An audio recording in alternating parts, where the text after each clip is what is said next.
Hi, Diane. Diane, I found the link. I'm sorry. Perfect. Okay, so ignore that email. Okay. So we're about to start the meeting, but beforehand, can all ISB members turn on their cameras if you guys have the bandwidth, and then we can get started. Okay.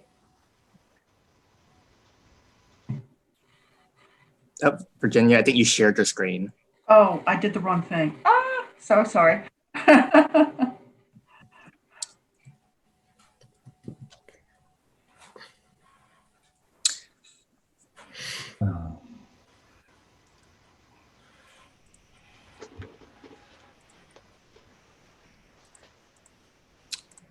All right, Liz, whenever you're ready.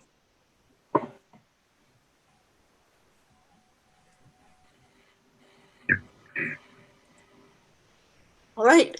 Well, good morning, everyone, and welcome to the Delta Independent Science Board meeting. I'm Elizabeth Canuel, and I'm happy to welcome you to this morning's meeting, and I will begin by calling the meeting to order. Sorry.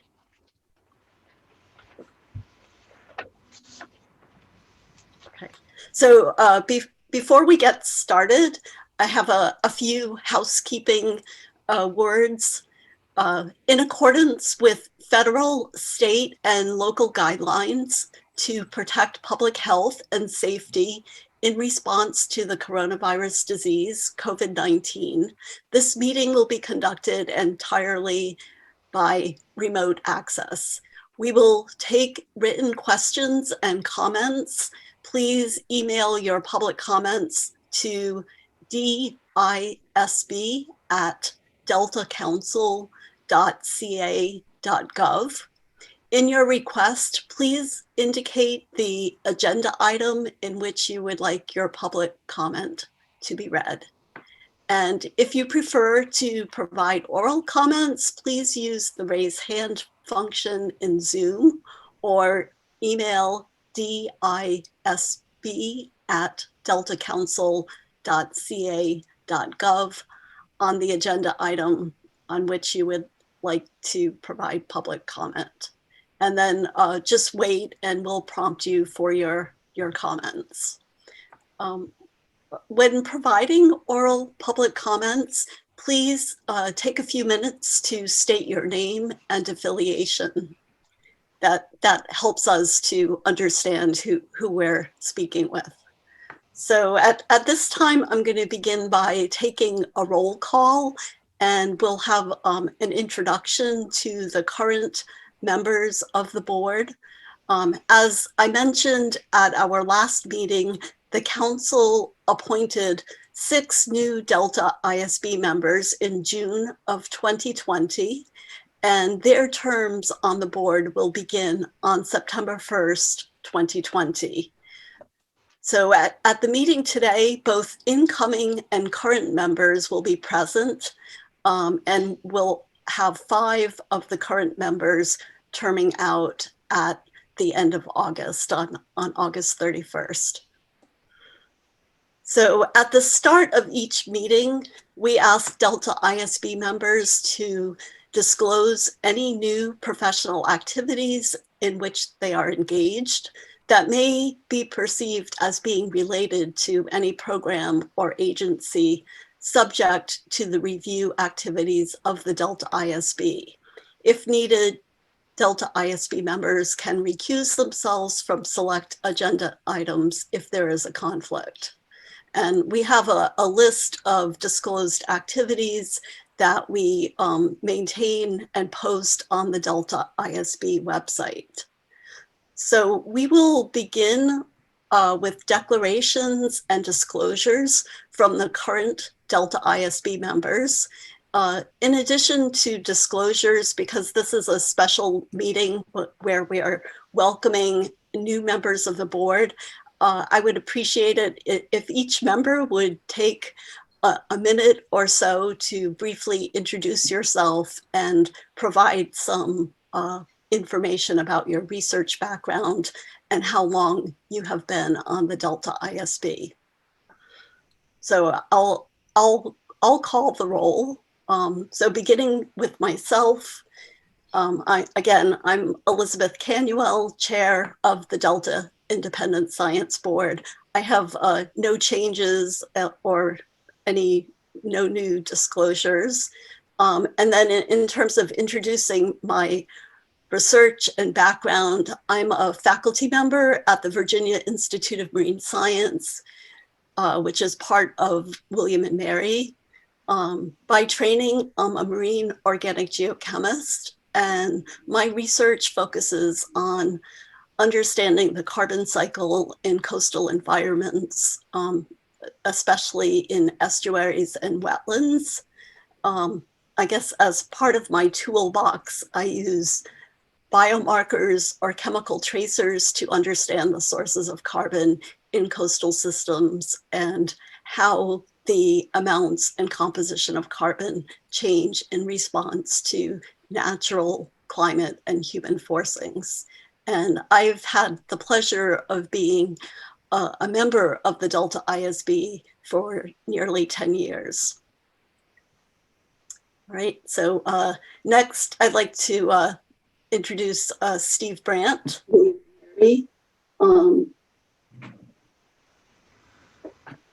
Okay, good morning, everybody. Steve Brandt, I have no new declarations. I've been on the board about 7 years. I'm currently a professor in fisheries at Oregon State University, where I've been about 11 years, and part of that time I served as the Oregon Sea Grant Director. Prior to that, I was the director of the NOAA Great Lakes Environmental Research Lab in Michigan for about 12 years. I spent 5 years in working for the Australian government in the South Pacific doing deep sea research, and the rest of my life in academia in Maryland and New York. My research is focused on fish ecology and management in both marine and freshwater systems. I look at bioenergetics and food webs, physical biological interactions, ecosystem forecasting, spatial modeling, and underwater acoustics. And most recently, I've been looking at the impact of hypoxia on fishes, primarily in the northern Gulf of Mexico, but also in other areas. I guess I've worked in a wide variety of places, from small ponds and lakes in the Adirondacks to the northern Wisconsin, as well as a lot of time in the Great Lakes, Chesapeake, northern Gulf of Mexico, Adriatic Sea, and at least 3 of the oceans. Overall, I've been chief scientist on over 80 research cruises and spent over 3 years of my life at sea. So I'm very comfortable living in confined quarters for extended periods of time, like all of us are trying to do now. Okay, and Steve, I'm not sure, I may have missed it, but did you begin with any declarations or disclosures? And no new declarations. Thank you. All right, next, Tracy Collier. Hi, folks. I'm Tracy Collier. I have no new declarations or no new disclosures. I've been on the ISB with Liz from the beginning, so almost 10 years now, and I'm one of the ones that'll be terming off. I welcome all of you, and I hope you all have as good a time as we've had getting to know each other and work on some really interesting science issues. My background is environmental toxicology. I worked for NOAA Fisheries my entire career until I retired about 10 years ago, right before I got on the ISB. I worked at the Montlake Lab, so right across the Montlake Cut from Bob Nyman at the University of Washington. I was a division director there, and my research portfolio, in addition to toxicology, was also environmental chemistry, including ecological chemistry, harmful algal blooms, forestry processes, and a various number of other things. After I left NOAA and was on the ISB, I also took on a role as the science advisor to NOAA for their Oceans and Human Health program. And ever since then, I've really been a lot more involved in the issues of human health and toxicology as it relates to human health, and also general environmental quality as it relates to human health and well-being. And I'm just now starting on developing a curriculum and some work on for right now, a seminar series at Western University in Bellingham on toxicology and society, which is going to be really interesting to work with some people up there and put that together. I also was the science director for the Puget Sound Partnership, an organization quite analogous to the Delta Stewardship Council. So I had a lot of interactions with the chief scientist or with the lead scientist for the Delta Stewardship Council when I was a science director. And I'm thinking that maybe someday here I am going to try to really retire. We'll see. But in the meantime, we'll have a good last meeting here. And I'm looking forward to watching how you guys do on the board. And I'll be following the board from afar even after I'm not on it. So thank you very much. Great. Thank you, Tracy. Next, we'll hear from Joe Fernando.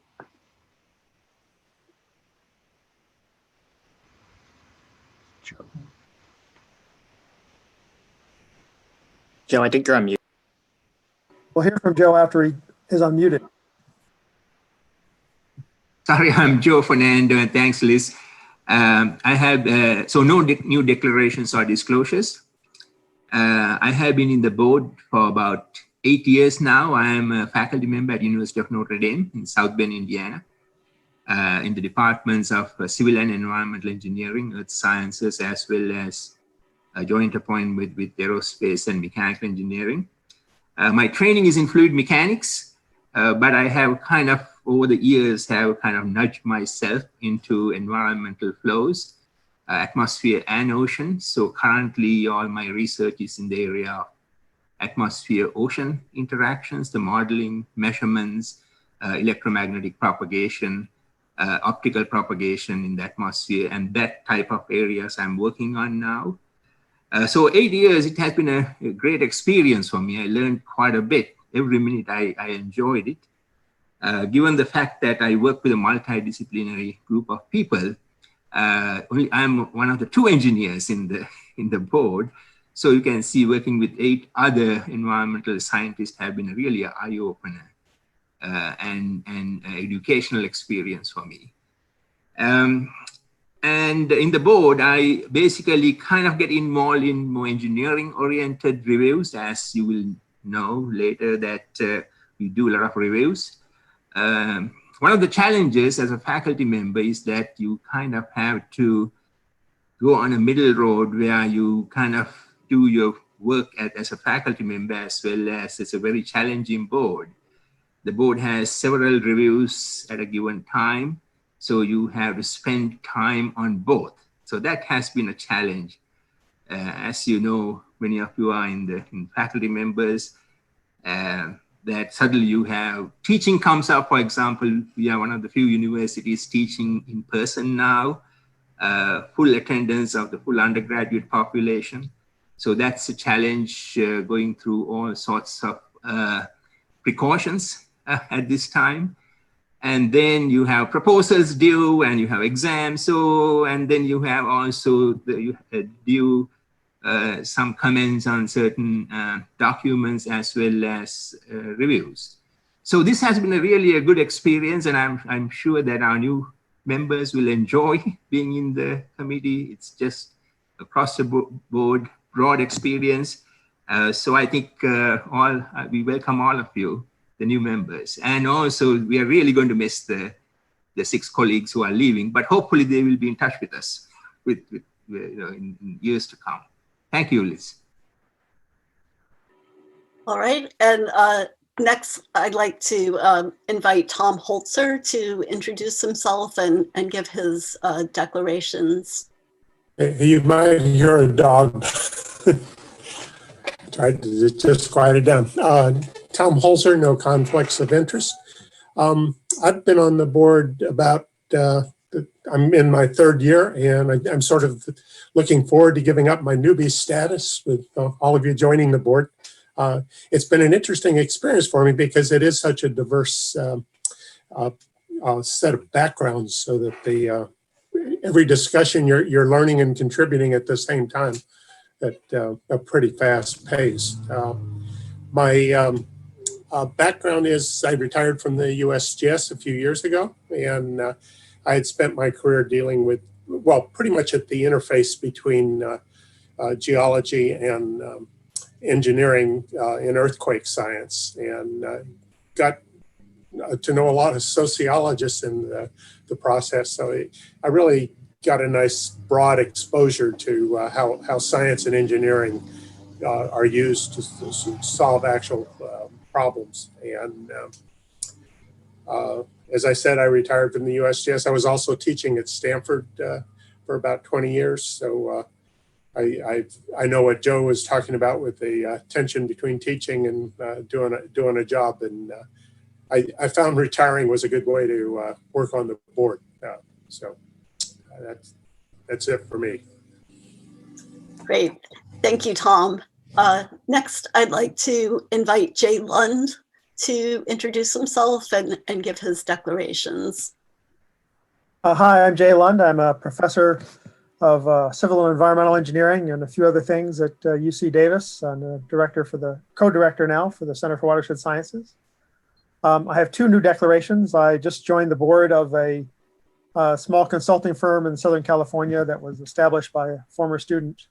And I'm going to be on a National Academies panel looking at plastic pollutions of the oceans. So two new things to worry about. I've been on the board for about as long as Joe, probably close to too long now. We've got a couple of projects we're working on now, and looking forward to those through.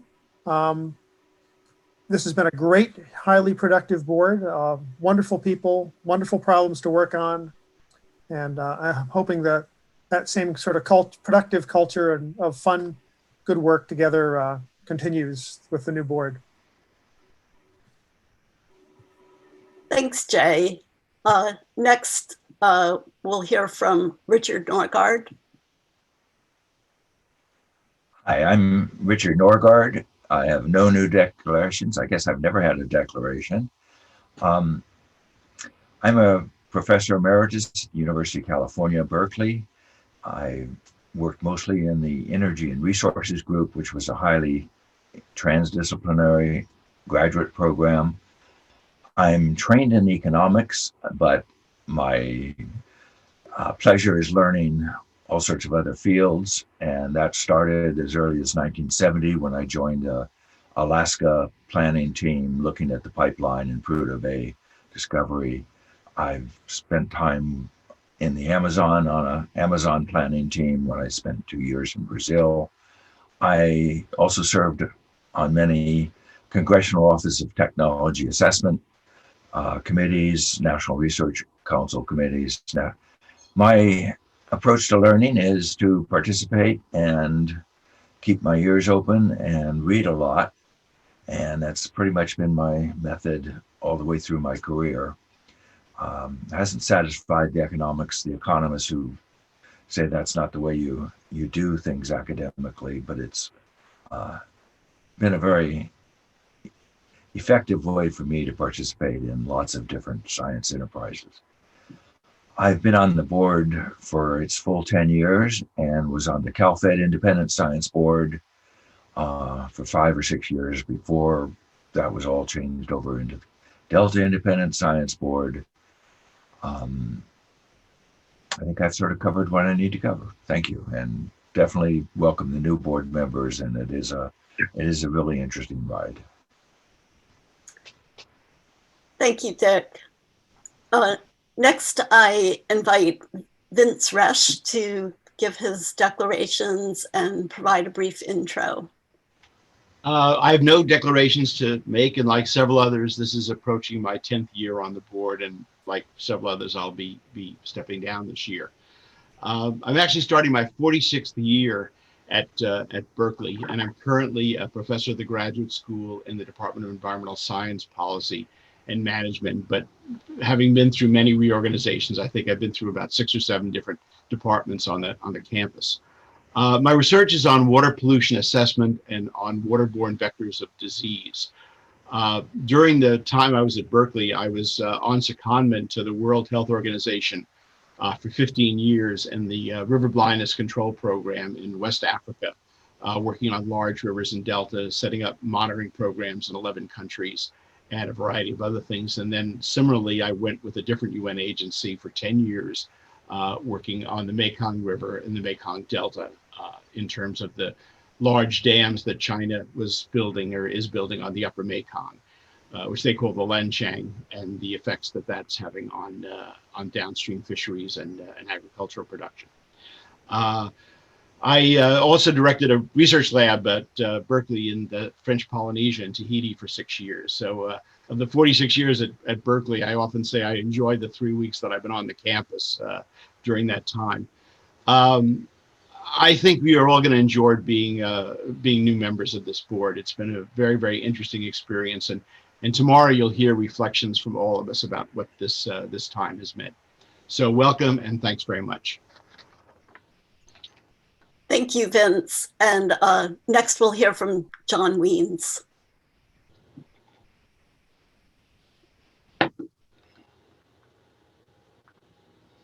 You're on mute, John.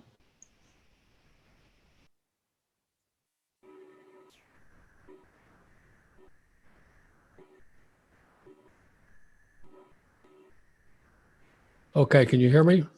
Yes. Okay. I'm John Weens. I never have anything new. That hasn't changed. I'm a landscape ecologist who's interested particularly in spatial patterns and spatial relationships of systems. I'm now retired, living in Corvallis. I served on the faculties at Oregon State, and then at the University of New Mexico, and then at Colorado State University. And then I went to the Nature Conservancy as chief scientist for 6 years, and then to PRBO, Conservation Science, which is now Point Blue. So I've kind of dabbled in various things. And that's all been useful on the board because we dabble in various things. We do more than dabbling, actually, as the new members will rapidly discover. So that's basically it for now. Great. Thank you, John. So now what I'd like to do is maybe echo what many of my board members have said and give a warm introduction to the new Delta Independent Science Board. And I'll give each of you an opportunity to introduce yourself and tell us a little bit about your research background and your interest in the Delta, as well as maybe mentioning what you're looking forward to in terms of board service. So I will, let's begin with Jim Klern. Thanks, Liz. My name is Jim Klorin. Last year, I retired from the USGS after a 43-year career. I worked in the Menlo Park office where Tom is. And I was a member of a team study of San Francisco Bay that began in 1969. And I joined that team in 1976. And the USGS gave this team a really broad assignment, and that was to figure out how estuaries work. And in the late 1960s, we didn't even use the word estuary to describe the bay or delta. That's how far we've come.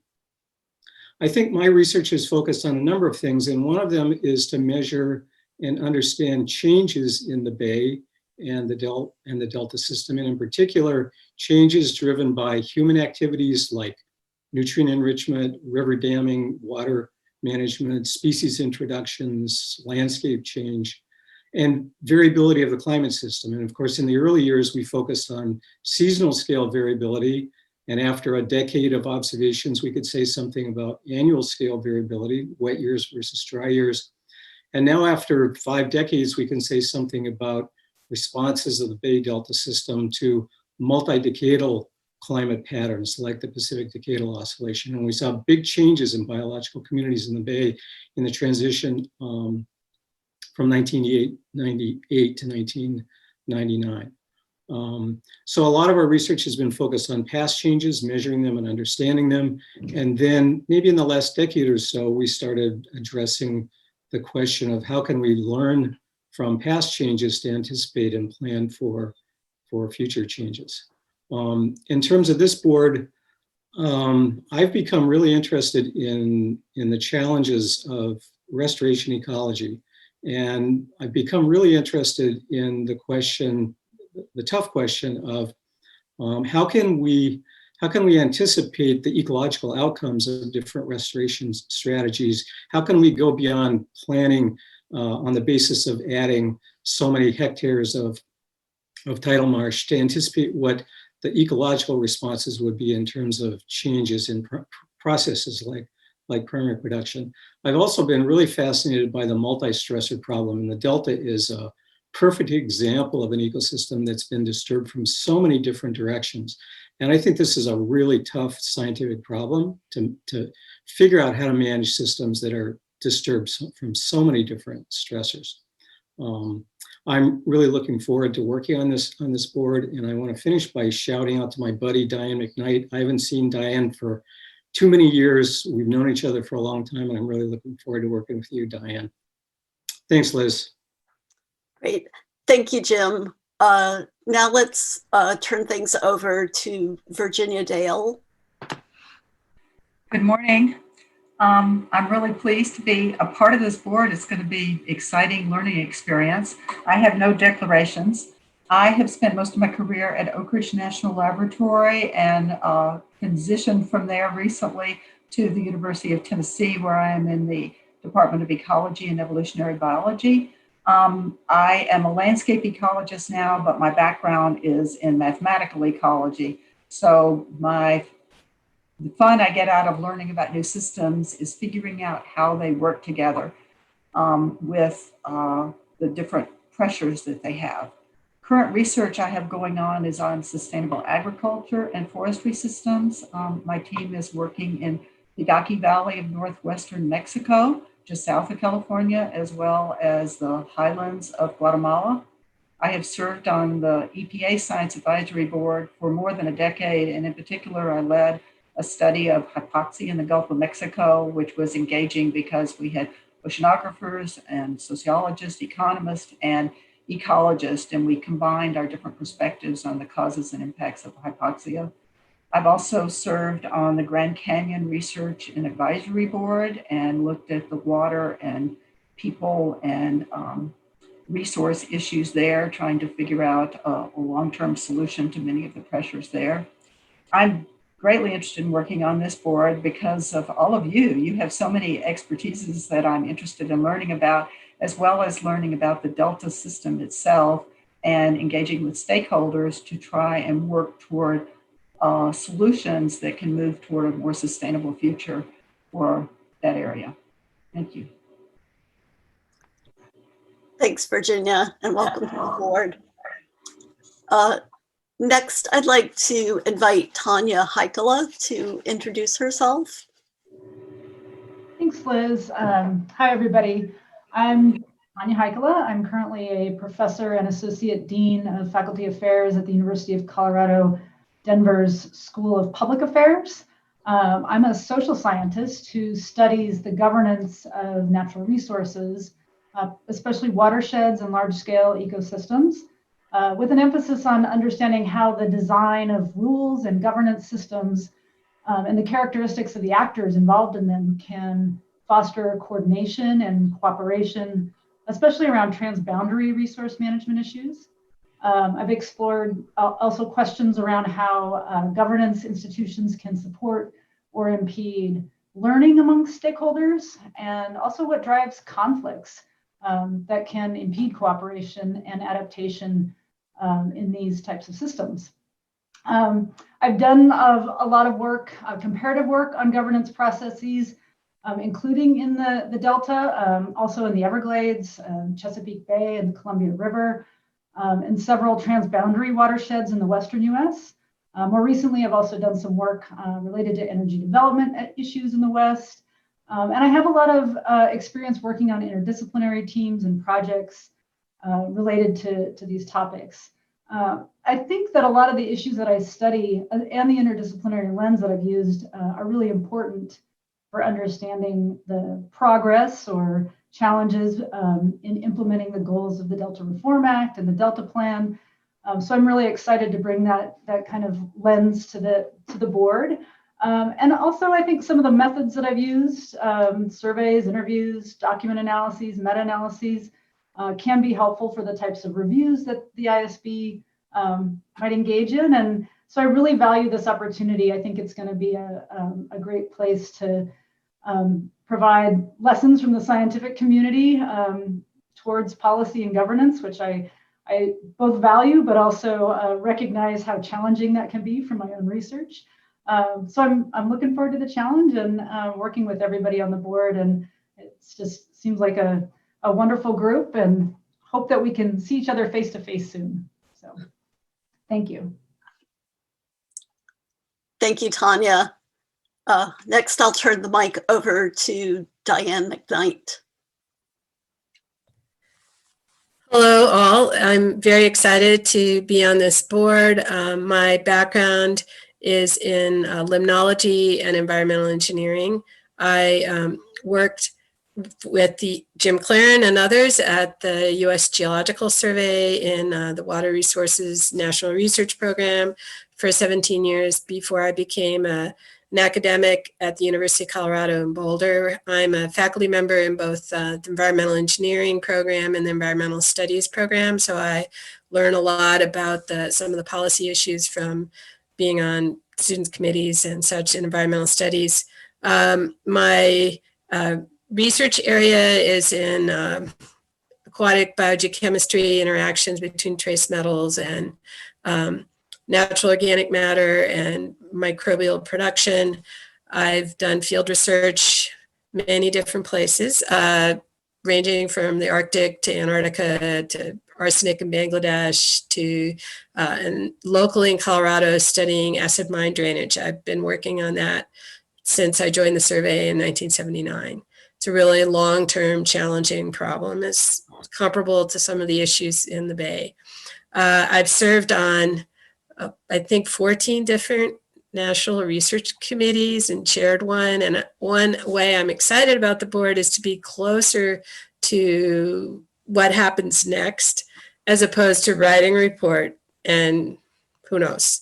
So I'm excited about that. And I'm looking forward to working with people I've known before, Jim and Bob Nyman and Liz, and making progress on some tough challenges. I want to say one more thing. One thing I learned at the USGS is never undervalue forward progress on tough problems. Thank you, Diane. Those are very wise words as you embark on the board. So next, I'll turn things over to Bob Nyman. Great, thank you, Liz. I'm Bob Nyman. I'm an emeritus professor at the University of Washington. And my professional interests have always been on rivers. And I look at rivers as large, complex ecological systems. And I think I was very fortunate for the first half of my career because I was able to actually do a lot of my research on rivers while I was associated with oceanographic institutions. I spent a number of years with Fisheries and Oceans Canada, and then later on, after that, with the Woods Hole Oceanographic Institution. And I think one of the great things I learned there was how to think very large scales and to think comprehensively.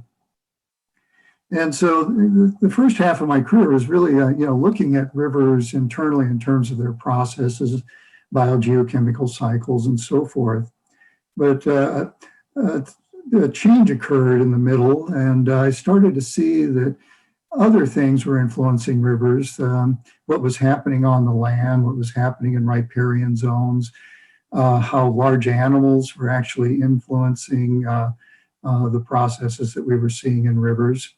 So I shifted a lot of my work early on to looking at the roles of riparian trees and riparian processes, and especially a lot of the large animals too, like beaver, brown bear, elephants in Africa, hippos, and so forth. and learned a great deal about kind of the totality of what actually influences what we see going on in rivers. So during my career, largely here the last number of years, last few decades at the University of Washington, I chaired the Center for Stream Studies there. I also, I guess a lot like Vince, I spent a lot of time overseas in Africa, working for UNESCO in Paris and several other large international organizations. And then in the last 10 to 12 years, I've been on the science boards for the Columbia River restoration. And that's given me, I think, great insights into, thinking about restoration at very, very large scales and the complexities that are associated with that. And that's one of the things I hope to be able to bring to the board, and I look forward to really working with everyone on, is how a lot of the, I guess, lessons and trials and challenges that we're facing in the Columbia could possibly be applied to what's going on in the Delta. And we'll, I guess time will tell. We'll see how that goes. But finally, I'd like to kind of end up with just a small note here. Is I actually started my professional career on the Delta, believe it or not. And I was about 4 or 5 years old. My uncle was a professor at the University of the Pacific. And he was not only a professor, he was a commercial salmon fisherman. And so I would go out with him at a very young age. And a lot of my appreciation of biology and ecology really started with those experiences. And they were largely place-based in the Delta. So I look forward to really seeing how things have changed and also seeing if there's ways by which, at least ecologically, we can make things better there. So thank you. Great. Thank you, Bob. And next we'll hear from Lisa Wanger. Thank you, Liz, and I'm honored to be joining the board. I'm Lisa Wanger, a professor of environmental economics at the University of Maryland Center for Environmental Science, Chesapeake Biological Lab, and that's a interdisciplinary research institution where Steve Brandt did some time. And I wouldn't normally cast back to the ancient history of my bachelor's degree, but it's probably worth mentioning that I did that at the University of California at Santa Cruz, which gives me some familiarity with the systems out there, even though I'm now in Maryland. I studied earth science there before switching gears into economics in graduate school. So my research really has two facets, a very applied side and a more academic research side. I do very applied work with organizations and governments to use economics to design cost-effective restoration and efficient environmental policy. So that doesn't often mean much to people. So an example is I'm assisting Maryland state government right now in designing incentives for local governments and businesses to reduce their non-point source pollution. So the goal is water quality, but they also want to incentivize co-production of other benefits such as bird and amphibian habitat. So I'm helping them think that through. On the more academic side, I used models that integrate ecological and economic systems to examine how drivers like climate and land use change may affect businesses, such as farming, and then how adaptations by those businesses may affect the environment, including water quality. And then these models are used to get the net results of the feedbacks and the net effect of drivers directly on the system, as well as through the human, social, and economic systems. And those sometimes are not as predictable as you might think. So that's what the models are good for. And they're particularly useful for structuring, for looking at how you might structure environmental policies in ways to deal with uncertainty. So I hope this is something I can bring forward to the board as well, that I've been looking a lot into how to really use uncertainty, not just throw up some box and whiskers plots, but really help people think through how to create robust choices that don't break the bank, because to be very precautionary can be very expensive. So what does it look like to find a way forward that's adaptive? And so in general, more generally, I look forward to applying, a lot of what I've learned in my career to the challenges of the Delta. In my role as chair of the Scientific and Technical Advisory Committee to the Chesapeake Bay Program, I like to think I was able to increase the use of knowledge from social sciences to engage stakeholders as partners in restoration, design, and implementation. And I hope I can contribute in a similar way to the challenges of sustaining the Delta under these changing conditions. So thank you. Thank you, Lisa. And thank you, everyone. A most impressive group of new additions to the board. And I know that it will be a very rewarding experience for you. So next, what I'd like to do is to welcome back John Callaway. So as most of you know, John Callaway recently completed his term as Delta lead scientist. And we're glad to have John at this meeting. And tomorrow he will have an opportunity to share some of his reflections on his term as Delta lead scientist. But right now I'd like to just turn things over to John to give some opening remarks. Great. Thank you very much, Liz. Really happy to be here to be able to welcome the new members and to thank the outgoing members and celebrate all the accomplishments of the board to date. So working with the ISB has definitely been one of the most interesting parts of my job as Delta lead scientist. I've really enjoyed the chance to work with you on all the challenging issues in the Delta and to get to know all of you over the last 3 years. As everyone has said, I think it's been a very productive board. And we can't replace the outgoing members, but we do have, as Liz said, I think we have some really outstanding new members joining us. So I think you all know that a lot of effort went into recruiting the new members and maintaining the high level of the board. So I do want to acknowledge and thank the people at the Council and at USGS who put a lot of work into recruiting new members, including Edmund, Karen, Louise, Lauren, Yumi, Anka, and Mike. Their hard work definitely paid off. We have an outstanding and a super diverse group of new members that I'm sad I'm leaving and I won't get the chance to work with you, but I really look forward to seeing what the board accomplishes. So as Liz said, tomorrow I'll provide some more thoughts on my experience as lead scientist. I'm also working on a blog for the Council along the same lines of just some thoughts over the last 3 years. And then last, I want to mention that Laurel Larson, who is the new lead scientist, will be starting in September, is going to be joining the meeting soon. She couldn't be here right away for the introductions because of the time difference where she's at in Finland. But I'm actually here, John. Oh, hi, Laurel. Great. Hi. Glad you made it. I didn't know that you could, but I know you're excited, Laurel. So I'm really happy that Laurel's here and got a chance to hear all those interesting and really exciting introductions. So thank you. And welcome, Laurel. Great. Thank you, John. So this concludes our first agenda item. And before we move on, I want to see whether there are any comments from the public. There are none. All right. So moving on, our second agenda item is my report and a report on business matters. So like several of the other board members, my term is also ending at the end of August. So this will be the last meeting of the Delta ISB where I serve as chair. Beginning on September 1st, Steve Brandt, who is the chair-elect, will take over as chair for the next 2 years.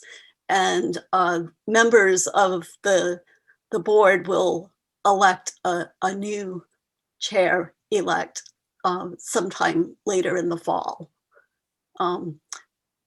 Before we get started, I also wanted to thank those of you who are attending today and volunteering your time to be with us for the August meeting. I'm very grateful to all of you, since I know that time is very valuable. And then I'd like to just walk us through the agenda for the first day of our meeting. So after I wrap up, we'll hear a report from our Council Chair and Executive Officer of the Delta Stewardship Council. Then we'll have an overview of the Sacramento-San Joaquin Delta Reform Act, and a little bit of background on the Delta ISB from Alf Brandt.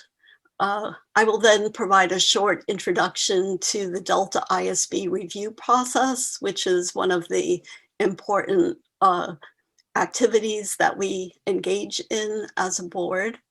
And then we'll have updates and discussion of current Delta ISB reviews. This will include discussion of the ecosystems review, the water supply reliability review, and the monitoring enterprise review. Then we'll take a short break for lunch. We'll resume after lunch with updates and discussion on Delta ISB outreach efforts, mostly focused on the review of the interagency ecological program and the science needs assessment, as well as ecology during rapid environmental change. And then we expect to adjourn around 2 p.m. this afternoon. So before I move on, are there any public comments on my report? Or I should say, are there any questions from the board as well as public comments?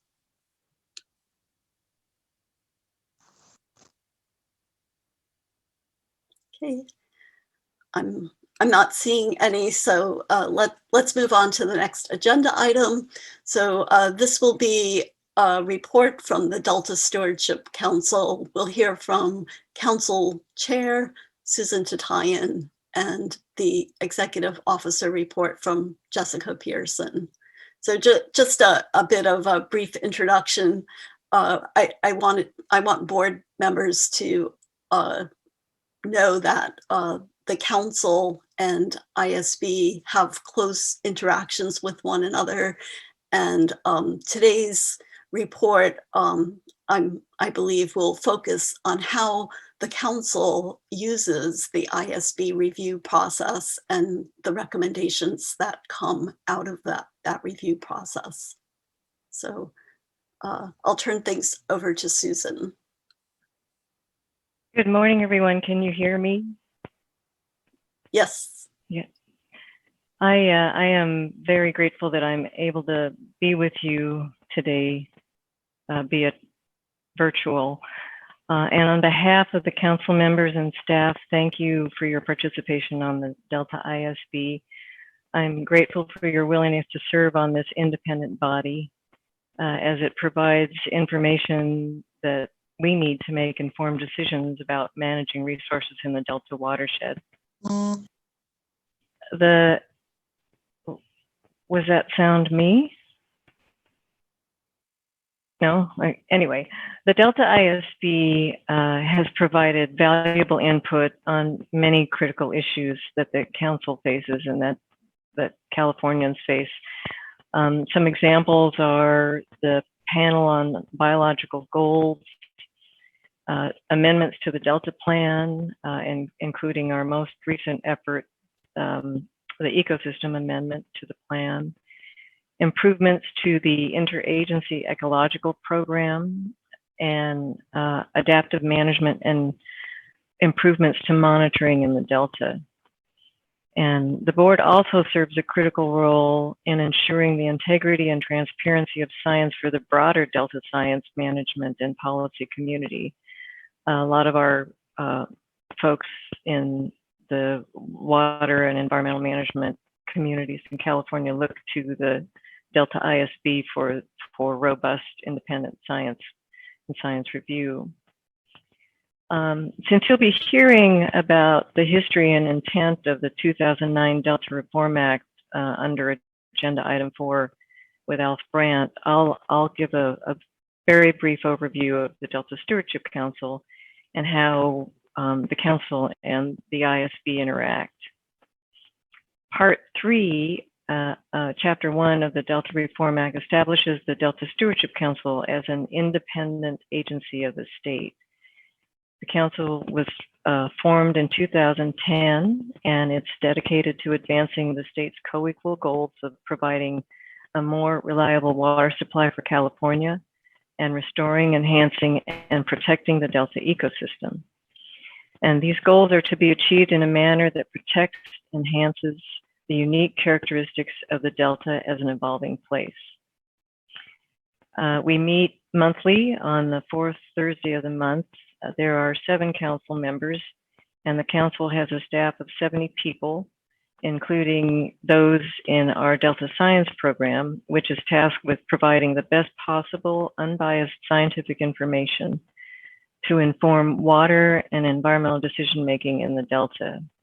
That wording is right out of the Delta Reform Act. As mandated by the Delta Reform Act, the council developed and adopted the Delta Plan, which is a comprehensive long-term plan for managing land and water in the Delta. And among the council's powers are what's called the covered action process. And under that process, a plan or program or project that meets certain conditions defined in the Delta Reform Act is considered a covered action, and the proponent of the covered action must file a written certification of consistency with the council. And it is through this process that the proponent is certifying that their proposed action is consistent with the Delta Plan. If someone files an appeal claiming the covered action is inconsistent with the Delta Plan, the council must hold a hearing and make specific written findings, either denying the appeal or remanding the matter back to the proponent for basically reconsidering their proposed project. Another charge of the council is overseeing the Delta Plan Interagency Implementation Committee to coordinate actions affecting Delta Plan implementation.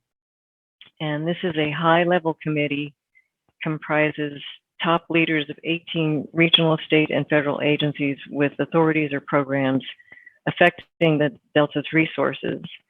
And Delta Independent Science Board members have interacted with what we call DPIC and helped with answering questions from the DPIC leaders, and also in advancing coordination of the science in the Delta. So for the interactions between the Delta ISB and the Stewardship Council, I think most tuning in today know that decisions about policies, including those that are in the Delta Plan, and affecting long-term ecosystem and water management in the Delta must be based on robustly supported science. And the Delta Independent Science Board and the Delta Science Program play key roles in ensuring that the Delta Plan and that council decisions are grounded in science and based on the best available scientific information. Over the years, the ISB has provided the council with reviews and comment letters on development, implementation, and amendments to the Delta Plan, and the ISB has also provided scientific review and input to other agencies about their plans. So for example, the State Water Resources Control Board's update of the Bay Delta Water Quality Control Plan benefited from a very thorough review by the Delta Independent Science Board, and that review went beyond just the Water Board. Many people read the Delta Independent Science Board's reviews. I'll share a few examples of how the ISB has informed and influenced the council's work. In its early years, the ISB called for a science plan to address regional challenges that span agencies' boundaries. And there was a need to strengthen the scientific foundation and framework and coordination of science to support management decisions in the Delta. So given the ISB's call for the coordination and a much better framework and foundation for science, the Delta plan includes a recommendation for a Delta science program. So the first council saw fit to call for the kind of science program that the Independent Science Board was recommending. And they included that in the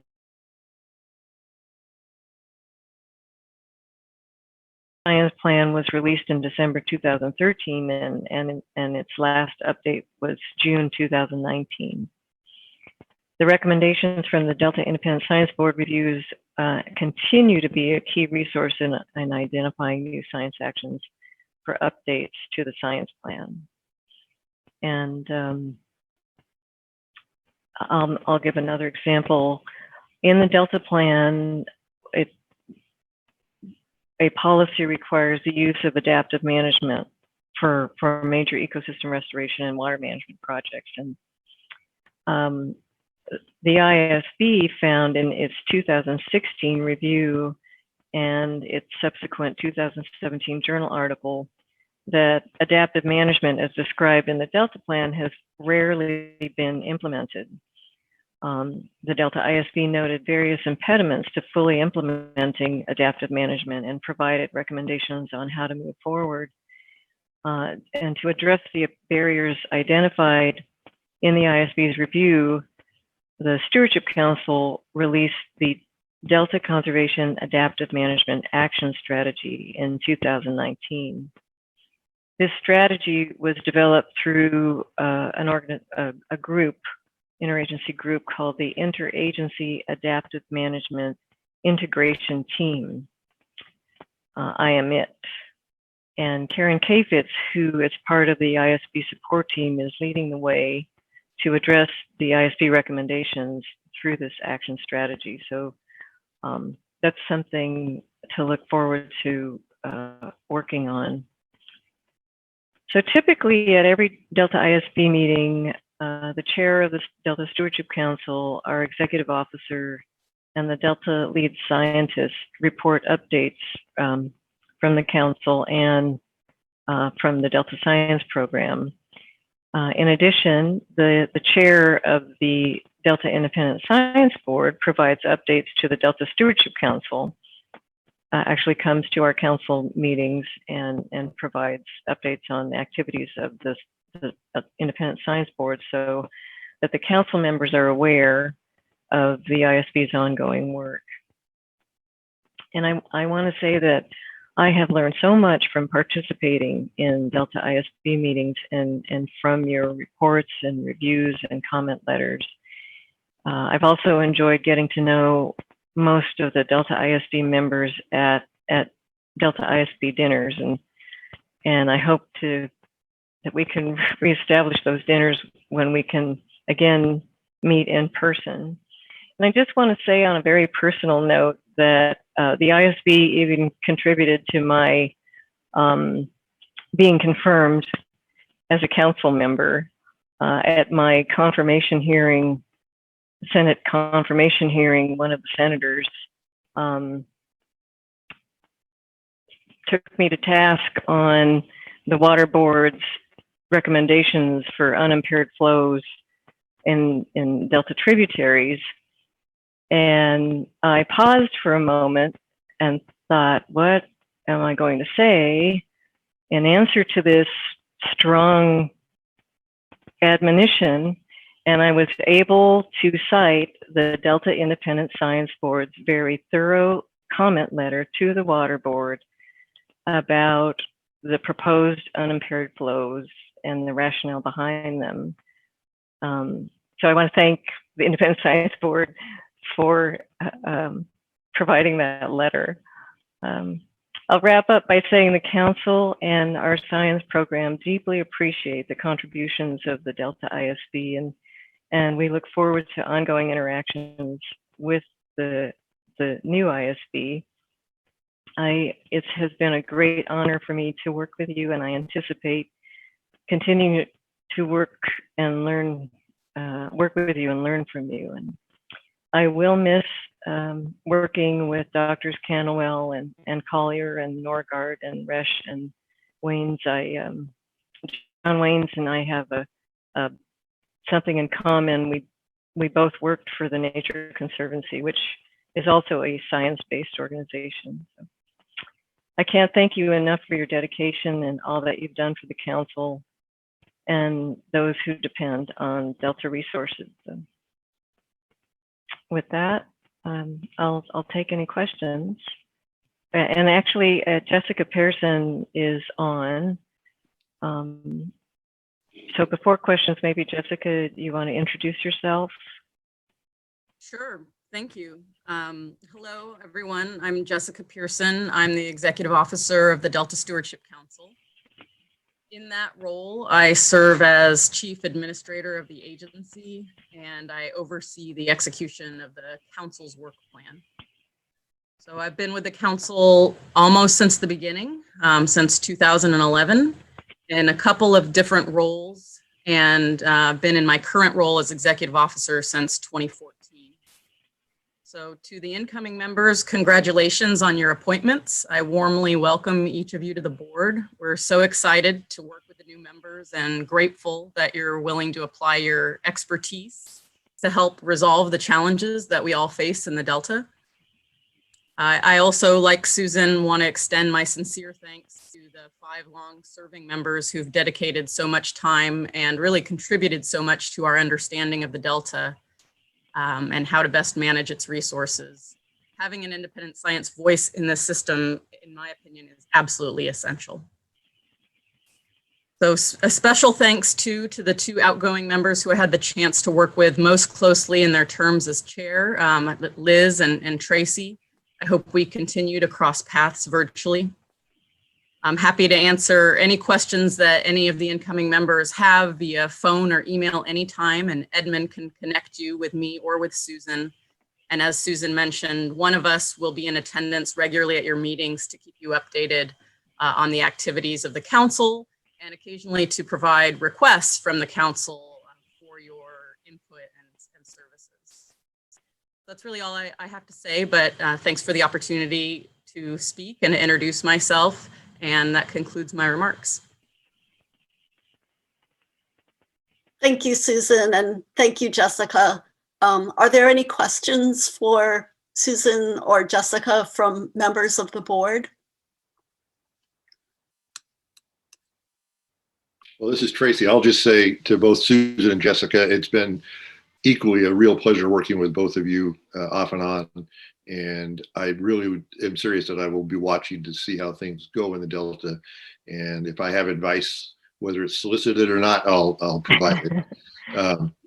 And feel free to call on me, and I'm sure any of the outgoing members at any time on subjects that come up that we may have been involved with before. It's been a real pleasure. Thank you. Thanks, Tracy. Right. And are there any questions from members of the public? There are none. All right. Right. So we will now move on to the next item on our agenda, which is an overview of the Sacramento-San Joaquin Delta Reform Act of 2009 and the Delta ISB. This presentation will be given by Alf Brandt. And as a bit of introduction, Alf is the general counsel to the Speaker of the California State Assembly, and he was involved with the drafting of the 2009 Delta Reform Act. So we've invited him to join the meeting today so that he can provide a brief overview of the Delta Reform Act, give some insights about the formation of the Delta Science Program, and share his perspectives on the legislation's intent and basically the reasons behind why the Delta ISB was created. So if I understand, I believe that Alf will be joining us by phone and staff will be helping with his presentation. Yes, thank you. And thank you for the introduction. And there we go. So you're going to put that up on PowerPoint? Okay. Thank you. My name's Alf Brandt, and I appreciate the opportunity to come speak with you. Science has been such a part of my career for so many years, Delta science in particular. I published on the Delta and the law in 1987. And since then, I've served in federal, state, and regional agencies, often connected to the Delta, kind of at the frontier of science and the law, or science and policy. So I hope to give you today a little bit more. It's not just about the act, but it's kind of the things that give you perspective, the historical perspective that led to the act and the creation of the science program and how we decided to frame the program and the kinds of things that you will do and the new members will do in the years ahead. And I want to thank all the members who are outgoing and the incoming ones for stepping forward. Delta Science Program is critical to how we manage the Delta. And we'll talk a little bit more about why that is. Delta Science really started from the time we became a state, California became a state. 2 weeks after statehood, Congress gave the Delta to the state of California in the Swamplands Act. And at that point, many of the maps and the early maps had just a blank spot for the Delta because we really knew very little about it. There are stories about, the boats from San Francisco to Sacramento getting lost in the sloughs. But for the next 60 years, Delta Science focused on land and controlling and building levees and creating the islands and getting rid of the dendritic channels that we heard about later. So its first 60 years was about land. The next 60 years was about water.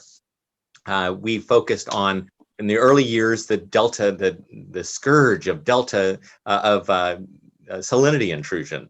In the 20s, there were often, little, even movies, even silent movies about the scourge of Delta salinity incursion. And then we started building the projects in the 30s, the state and federal projects, and it moved water across the Delta. That was the whole point. And move it across the Delta. We dealt with salinity by building the Delta Cross Channel. So that was, again, about water up to the 1970s.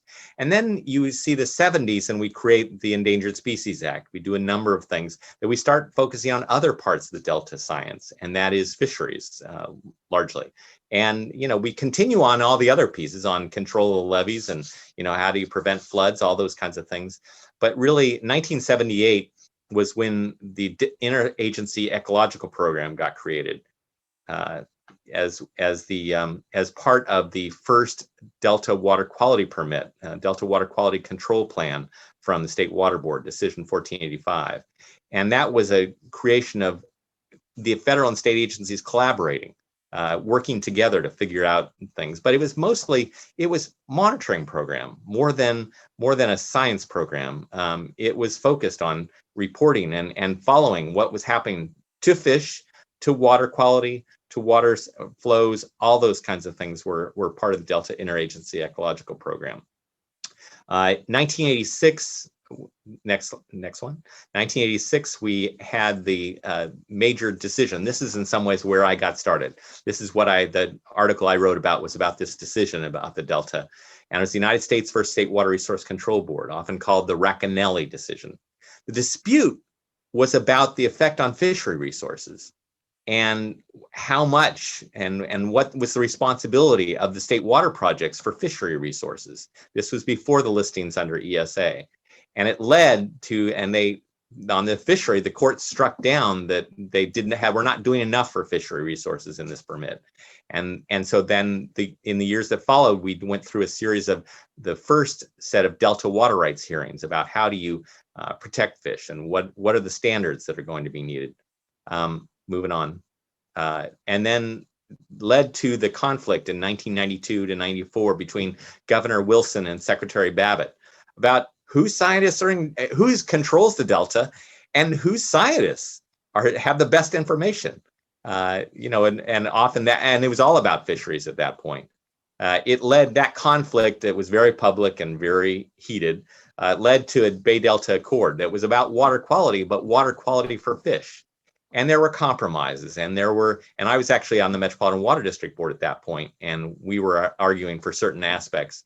But it was a lot about scientists pushing the scientists together in some ways and coming up with a compromise that would work for all the parties.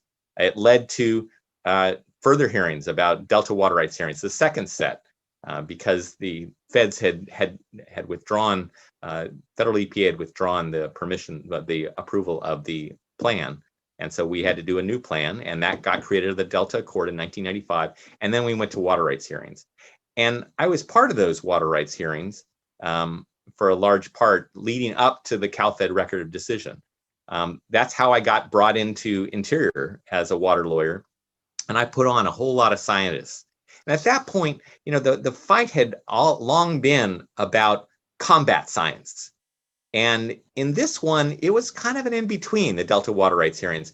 The agencies had come to agreement in a San Joaquin River agreement. And so the parties were not at odds as much over the science.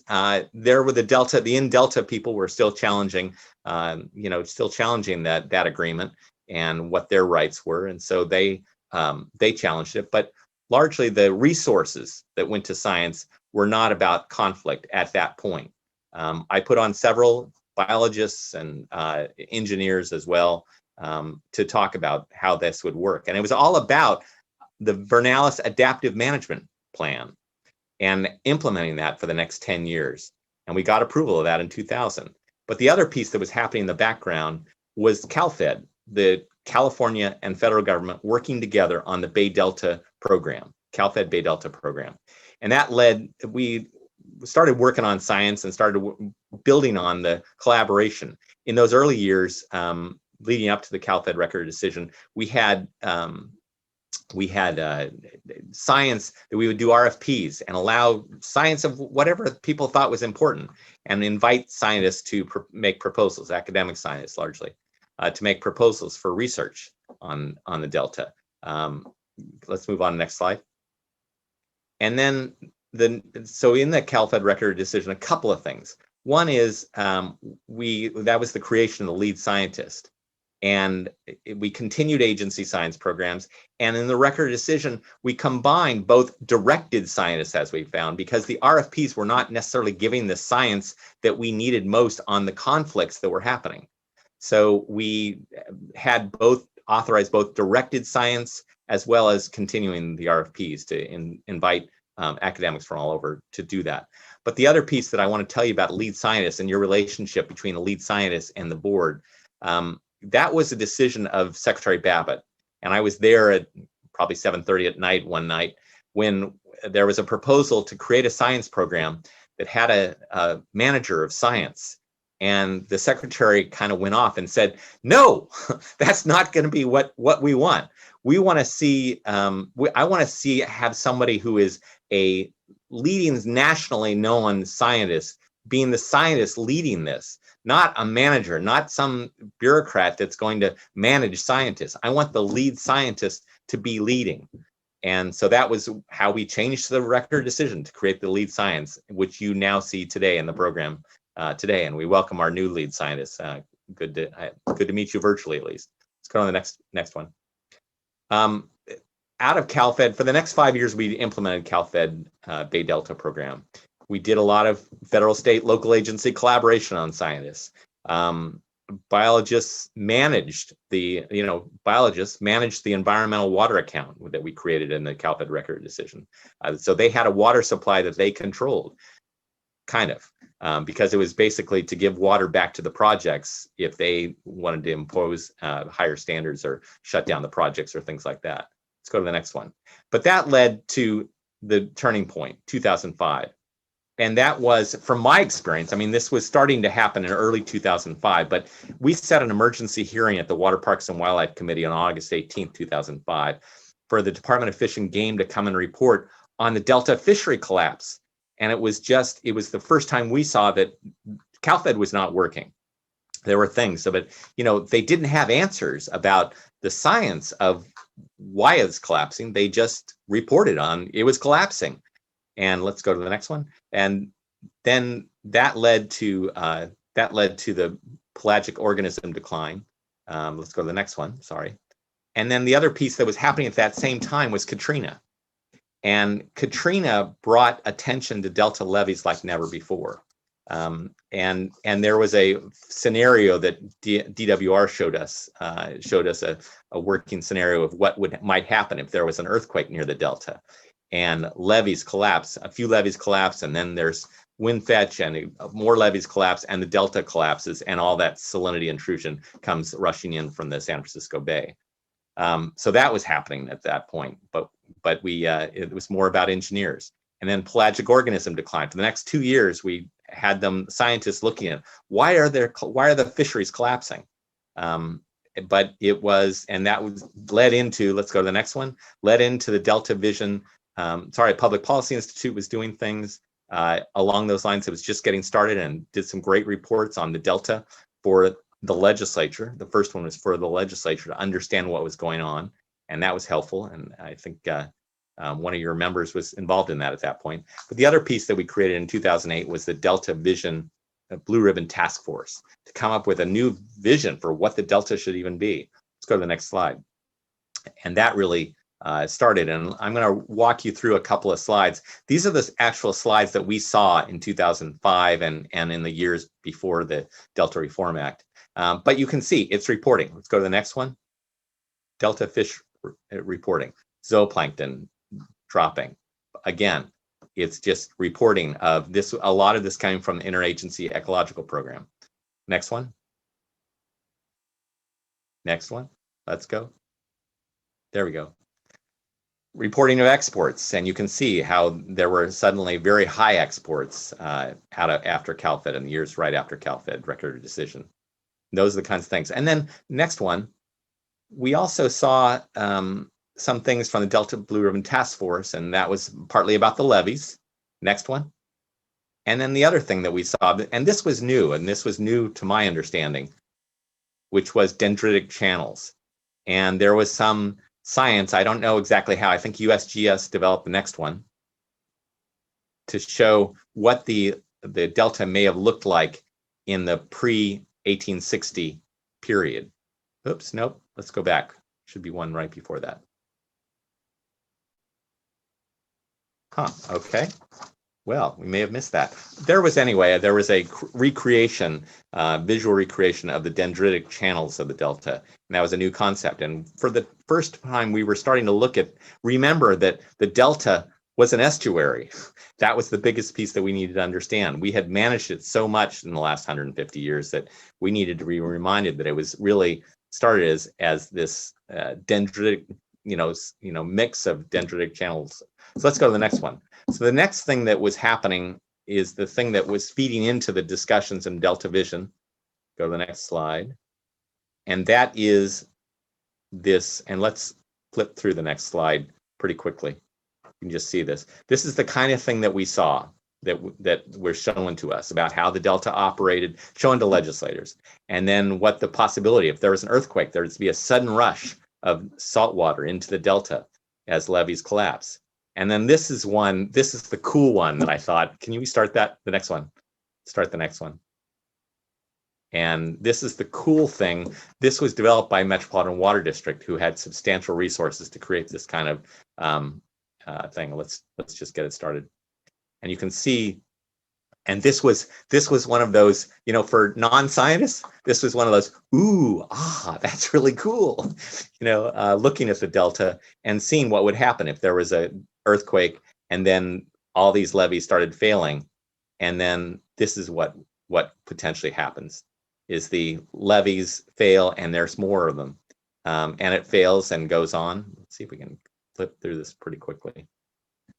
But this is the state of delta science in the 2005 to 2009, 2010 period, where we're starting to see all the different things. And you have each kind of stakeholder group coming and saying, no, this is the problem with the Delta. No, this is the fishery problem. And the other thing I saw in those years and in the early years of the Delta Stewardship Council was, and people would walk up to me at conferences after I spoke about the Delta and said, oh, I've got the answer. I know what the answer is, what the scientific answer is to the Delta.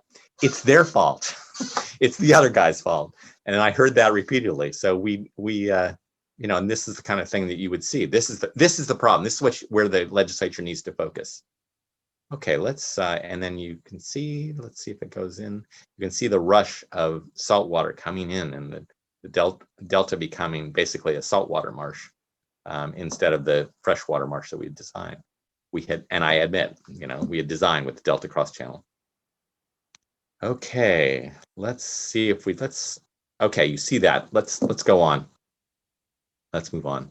But you can see that's the state of science. So I wanted to help you understand where we were in 2009 when we started oh, there it is. That's the Dendritic channel thing that I showed that the Delta Vision Task Force came up with. And I think USGS was the one who created this originally. But anyway, that's the kind of thing that we were showing. And no, this is the channel. We need to respect the origins of the Delta. Let's go to the next one. So where we go with this is, let's talk a little bit about, the foundation of the developmental legislation was the task force report that we got on January 9th, 2009. Let's go on, keep going. We can click through these pretty quickly. And then early issues we were talking about, the co-equal goals that was the centerpiece of the Delta Task Force, Vision Task Force idea. And there was a lot of discussion about the Bay Delta Conservation Plan, which was the tunnels, basically, and combining tunnels with ecosystem and doing it together and coming up with a habitat conservation plan under the Federal Endangered Species Act law. But the thing that led to it, ultimately, that this became a focus, and you had people starting to talk, even from Southern California, starting to talk to their legislators about, what is this Delta thing? Our water supply is threatened. What do we do? What is this? And so that led to something that's never happened before and probably will never happen again. And that was 6 weeks of private legislator discussions. We would meet on Monday and Wednesday nights, 6:30 to 8:30, with whoever legislator wanted to come. They were private meetings so that they could talk to the experts, and some of them science, and some of you may even have been involved. I don't recall, but Jay, for instance. But these discussions, it was an amazing science thing. And I organized the science one and the water management one. And then there was a one on Wednesday was about governance. And, trying to bring in them so that they could ask those stupid questions they would never ask in public of an expert. What does that mean? How does that work? And trying to help legislators understand the science to be able to make policy decisions was a huge challenge. We had a debate on the Delta's future, but a lot of that was about the Delta science and forecasts. And so we built a Delta science program into law, and that was Chapter 5. And let me tell you, we started with the CalFed science program. We learned from that, but we also used that as the model in some ways to create the Independent Science Board and the Delta science program that you now lead. It was the difference was it was beyond the agencies. We wanted more than just a lead scientist to lead, all the agency scientists. And, the first scientist was actually personally recruited by Secretary Babbitt, Sam Luoma. We wanted something beyond that. So this was independent science board that brought more than just what the agencies brought, and with a lead scientist working in concert.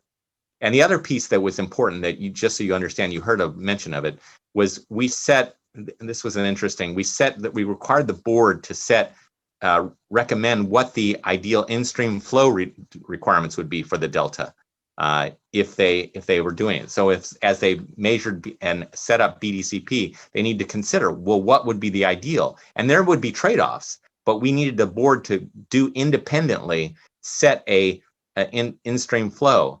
And so we set a process that was unlike the previous hearings. And I personally structured this. And it was an amazing science task. And the lawyers were there, and all the parties put on their scientists, And the last day, the third day, was an impressive part of having all the scientists, but without lawyers. Without lawyers to do cross-examination and to tear each other apart. I'll tell you, in the earlier versions of the science, it was about lawyers. In fact, even in the 1980s, Interior had 2 lawyers, one from Fish and Wildlife Service and one from Bureau of Reclamation. And they attacked each other's scientists constantly. We wanted to avoid that kind of attack and have the scientists. And that last day, the scientists talked to each other. And there were questions about, well, you said this and you said that, and why is that? And that was something that was critical. So let's go on to the last one. And that kind of science process was a part of what we tried to do to help scientists be independent and be independent of just their and move away from combat science. So let's talk about, let's put all these on. These are some of the key provisions that I just want to identify.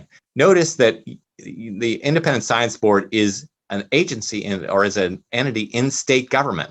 It's not identified as with resources or with Cal EPA, because actually their agencies had sued each other in the years leading up to this act. The DWR sued the State Water Board on Delta requirements. Qualifications, they were national, international prominence, not just who we could get from agencies. But it was that's what we were looking for. And I thank you for all stepping up. Your oversight, your research, monitoring, and assessment. Yeah, you're doing all those things, but it's the research. And in early days of the interagency ecological program, the research part of it, that kind of research of what does this monitoring mean, got cut. The funding got cut. So that's why we were saying, let's go back to using that monitoring assessment that we had and to do it. Lead scientists, again, qualifications, research and publications, adaptive experience and adaptive management. And the Delta Science Program, let's talk a little bit about this. Best possible unbiased scientific information. You're informing decision-making. Your oversight, you're seeing, you do those reviews that are critical to decision-making, but you're not the actual decision makers. And I really appreciated, I'll never forget Richard Norgaard's comments and back and forth with the Delta Stewardship Council, who in probably 2011, 2012, when he was chair of the ISB, and he got asked, well, can't you just tell us what the priorities are for where we need to focus on doing the biggest problems? And he really pushed back and said, that's not our role. And that was a critical early thing about the Independent Science Board. That's a policy judgment about what the most important ones are. We give you information. We inform you about what these are and the depth of the problems, but it's your choices about what you choose. And the last piece is you're coordinating. You're coordinating with all the scientists in the agencies and with Delta scientists generally and among generally. And so I think that kind of leadership is critical. And I think that's the challenge you have, is you're kind of like where I've been for many years and serving at the frontier of science and the law. You're on the science side of that, but sometimes you're going to need to push back and say, this is what I can give you. These are the science. This is what you need, but you need to make the decisions. And I think that's an important part. It's the challenge. I also have run a program at the National Judicial College and water, and often it's about helping judges understand the science, but also understand that they have a role too. You're in a similar place. Good luck. Thank you for stepping up. We need you at the frontier.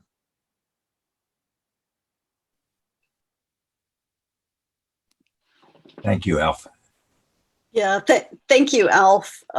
That's some very important background information for all members of the board, but especially for the new board members. I think as we move forward, it's always helpful to take a look back and understand the history and the context under which the Independent Science Board was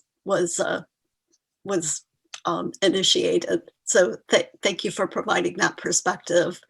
I'll give board members an opportunity to ask questions of Alf or comment on his presentation.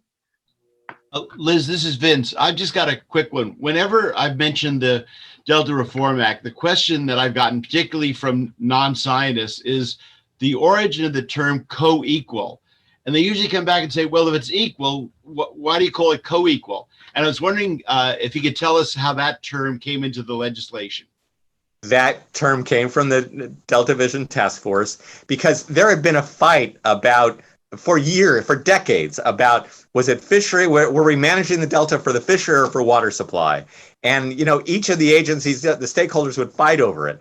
And so the Delta Vision Task Force is the one who came up with it. We had discussions about whether we should call it co-equal, but it was so, I have to admit, it was kind of, and even some legislators said, it's kind of cute. You know, it's something, it emphasizes, really, you got to work together. It's the collaboration of those two. It's not equal. You're going down, it's collaboration. You're not going down parallel paths and you're keeping each other informed. You're working together on co-equal goals. They're co. And yeah, I understand why equal, but it was the emphasis on collaboration. That the scientists, actually, in some ways, biologists and engineers, which I have to admit, at Interior, that was my challenge, was having them talk to each other. You know, they need to work together. Thanks. And Alf, can you explain how it was co-equal, but in the context of sustaining and enhancing the unique values of the Delta as an evolving place? Isn't it equal? Yes, and that was a compromise. So, and it was something that we still didn't get the Delta people to support the bill, but it was something that Senator Wolk, at that point, Senator Wolk, brought up, and it was emphasized, we got to protect the Delta. And the thing I had learned, and so it was a compromise to say, these are our main goals, but we need to do that in that context. But let me emphasize the key words, and those were the key words that Senator Steinberg, who was the lead in a lot of this, evolving place. You know, the thing we learned that I learned, and in some ways my failure in CalFed, was we were so focused on protecting the Delta, but we were protecting the Delta as it was. And then guess what? Delta changed, and then we had the 2005, and everything changed. And we realized that Delta is all about change. So we can't just try and protect it exactly as it is.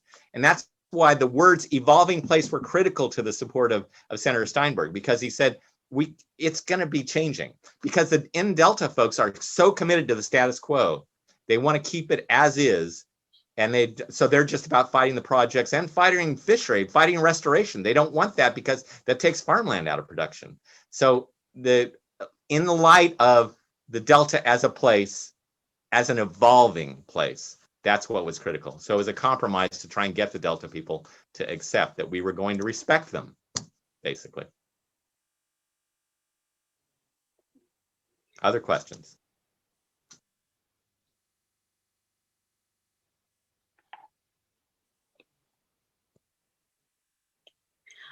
I'm not seeing any other questions. Liz, I have a question. Sorry. If you could change something or tweak something, what would it be in the Delta Reform Act? I think that's not, I think in some ways, I don't know that there's something I would change a whole lot. I mean, it was a result of compromise and a result of, I mean, it was not ideal. I mean, and I'd say we set it up for the council to be the one that is the change agent, to recognize changes as what it is. I guess the one thing I would say, the one thing I compromised on that is continuing and is the Delta levies strategy. And I think the one thing I tried to do was have the council set priorities for Delta levy investments. And the lead Senate staffer pushed back and said, no, that's the legislature's responsibility. So I did a compromise and accepted recommended Delta priorities that the legislature could always overrule. But, you know, the legislature was never going to do that. It's too difficult to set priorities. And DWR had refused to set priorities, and State Water Board had refused to set levy investment priorities. So we said it with the council, and the Delta levy investment strategy is one thing I've come back to the council over and over again to talk about. And that's I would change the word from recommend to set.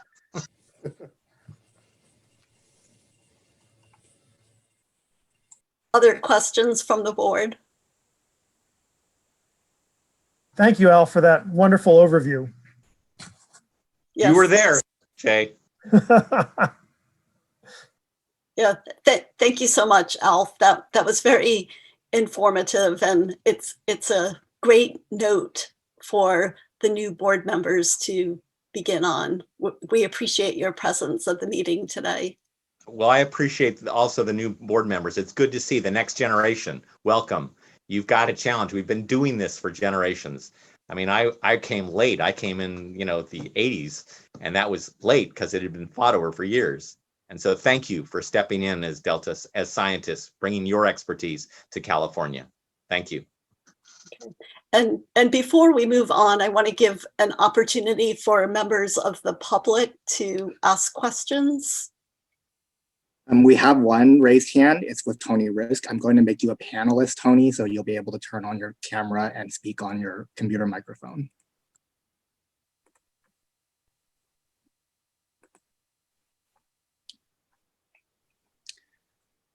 So Tony, I made you a panelist.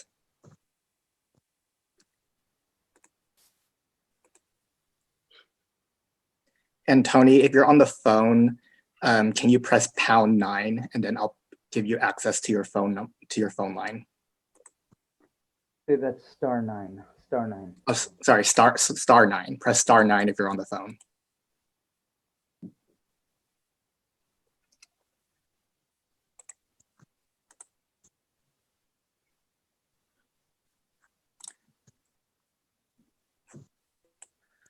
All right, I see your phone line, and I'm going to allow you to talk.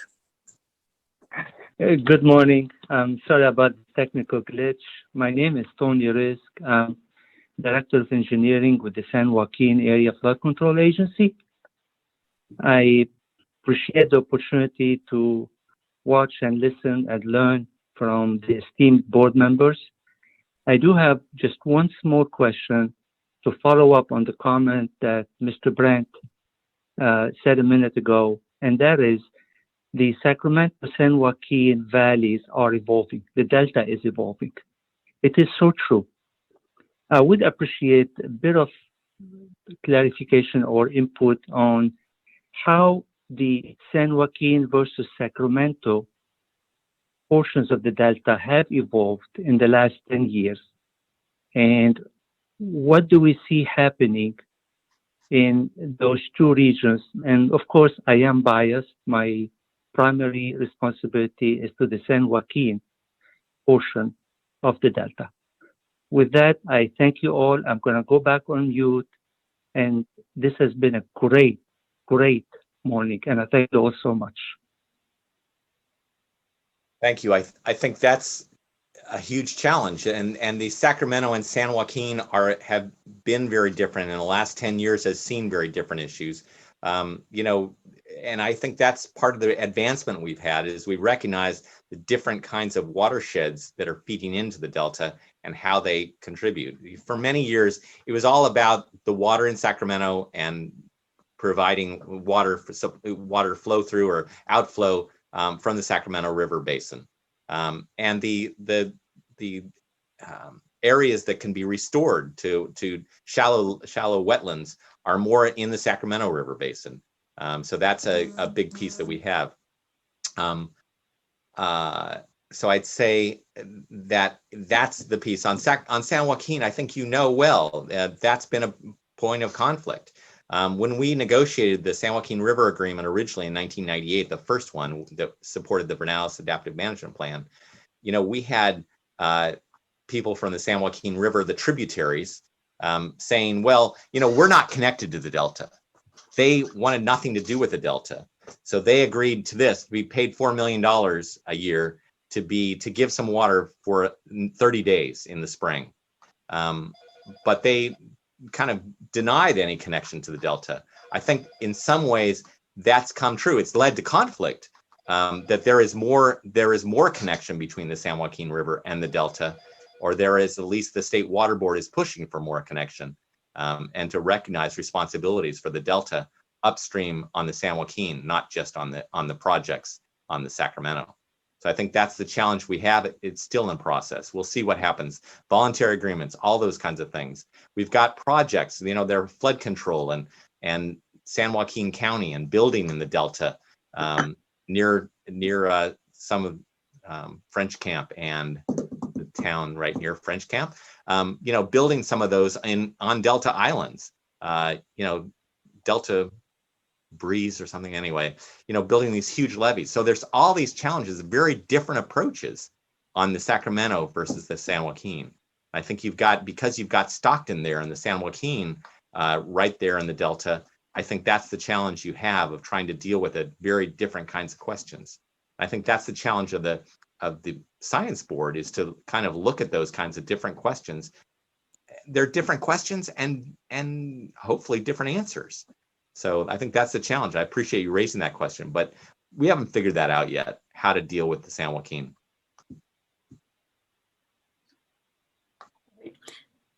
Thank you. And you're welcome to join us for as much of the meeting as your schedule allows. We're going to move on to the next agenda item. Okay, thank you. Yeah, and I got to jump off. Thank you. Have a good day. I may join you later. All right. So in keeping with this background information about the Delta review process, I'm going to now provide a short presentation of the review process that the Delta Independent Science Board uses. We'll be revisiting the topic of reviews throughout the meeting today, but I wanted to have an opportunity to introduce the review process, give you a sense of current reviews that are underway, some thoughts about future reviews, and some of the topics that we've discussed as possibilities for future reviews. So I'm going to, let's see, sorry, I have to transition. So, and Edmund, you're going to advance the slides for me, is that correct? Okay, so let's go to the next slide.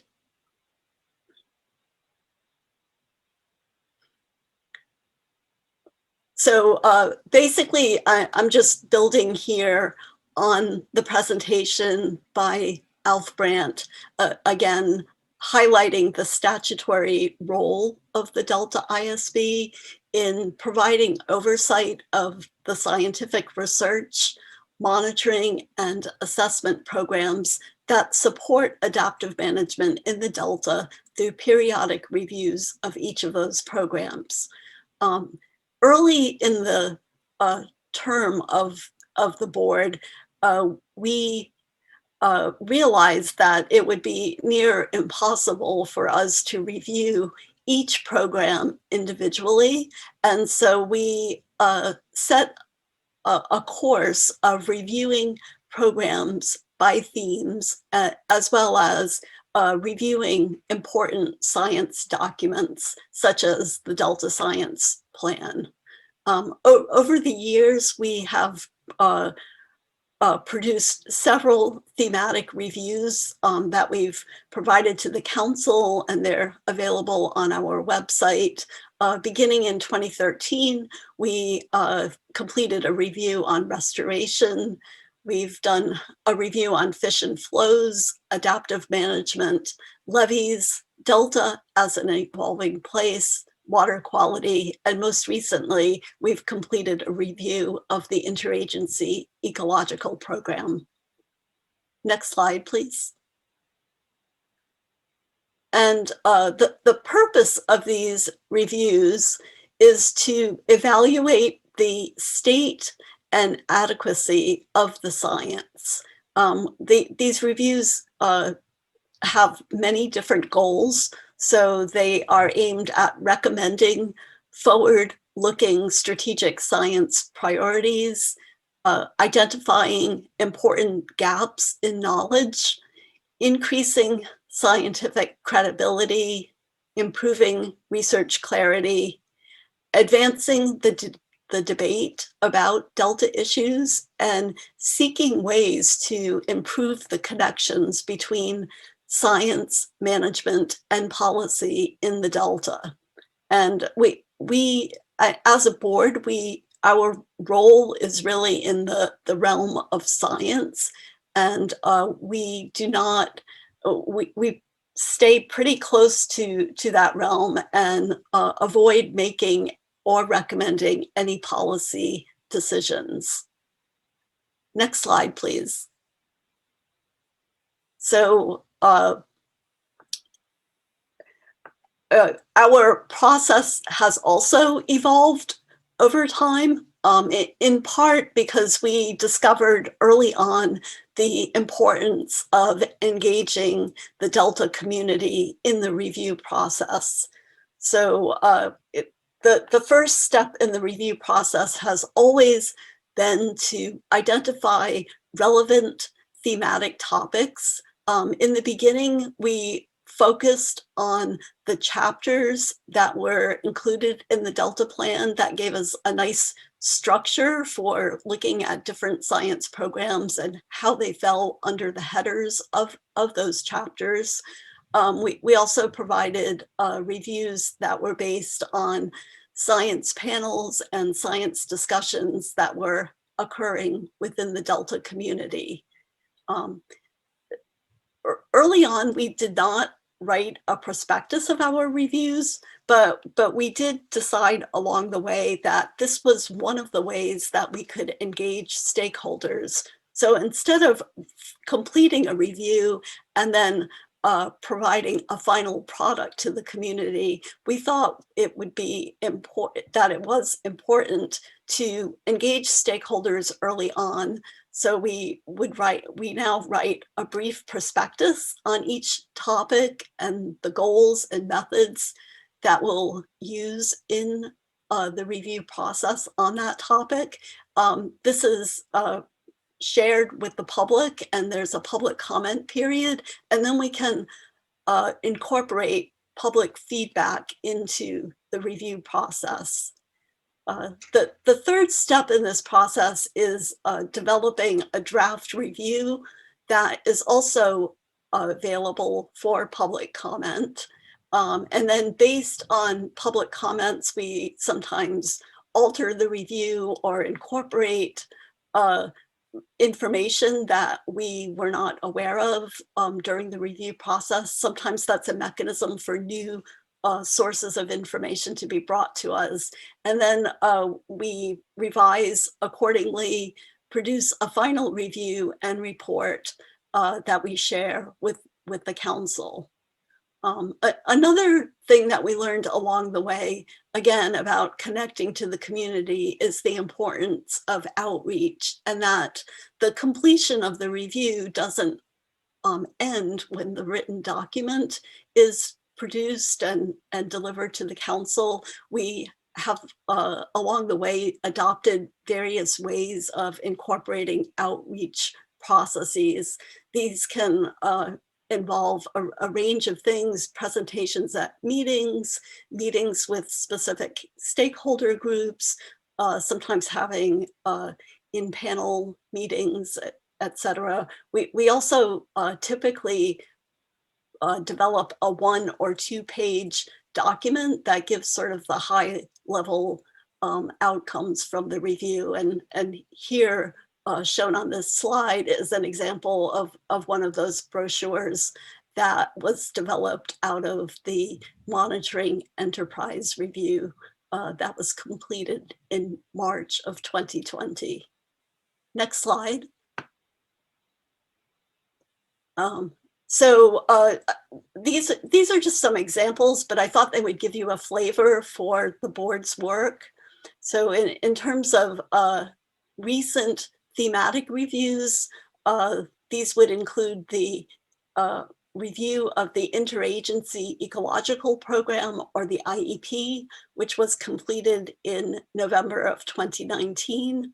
the Monitoring Enterprise Review Part 1 completed in March of 2020, and we're close to completing a thematic review on ecosystems with a focus on non-native species. And then other products that we provide include comment letters.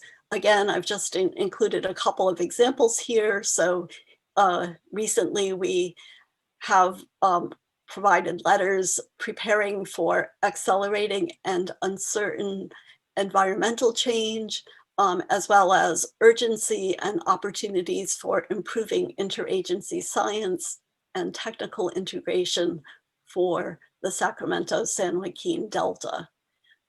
And then another product, again, relates to preparation of summary sheets and communication. So we have a poster at the virtual poster session that is being hosted by the Interagency Ecological Program about our recent review of the IEP. And then the example I just showed you of the brochure that was prepared as a product of the Monitoring Enterprise Review. Next slide. So this here is an example of our current work plan. So you can see some of the review activities that are underway, the IEP review, Monitoring Enterprise Review, both parts 1, which was recently completed, and part 2, which is just being initiated. There's an ongoing process to review water supply reliability, the ecosystems non-native species review, implications of rapid environmental change, and the work that the Delta ISB is doing in partnership with DPIC regarding a science needs assessment. And you can see that all of these reviews are in different stages of completion. Some have been completed and we're in the outreach stage. Others, such as the Monitoring Enterprise Review, are just being initiated. And in addition to our review process, we also respond to other requests. So for example, we're anticipating requests to review some of the documents associated with the Delta Conveyance Project and also the Science Action Agenda. So those are a couple of things to keep an eye open for that are coming down the road for the Delta ISB in the near future. Next slide. And I guess actually this sort of repeats things, but maybe just showing them in a different perspective. Again, the fact that reviews are in various stages. So the gathering information stage, which is reflective of our activities of the Delta Monitoring Enterprise Part 2 and the Science Needs Assessment. And then other reviews such as the water supply reliability in a draft stage, and finally reviews that are finalized and in the outreach stage. Next slide, please.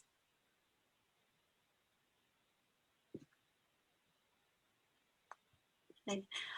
So I just wanted to say a couple of words on a topic that we'll visit later in the meeting, which is about future reviews. And I just wanted to, especially for the new board members, to mention that we provided some of our thoughts and ideas from previous meetings in a summary document that is part of the meeting package for today's meeting.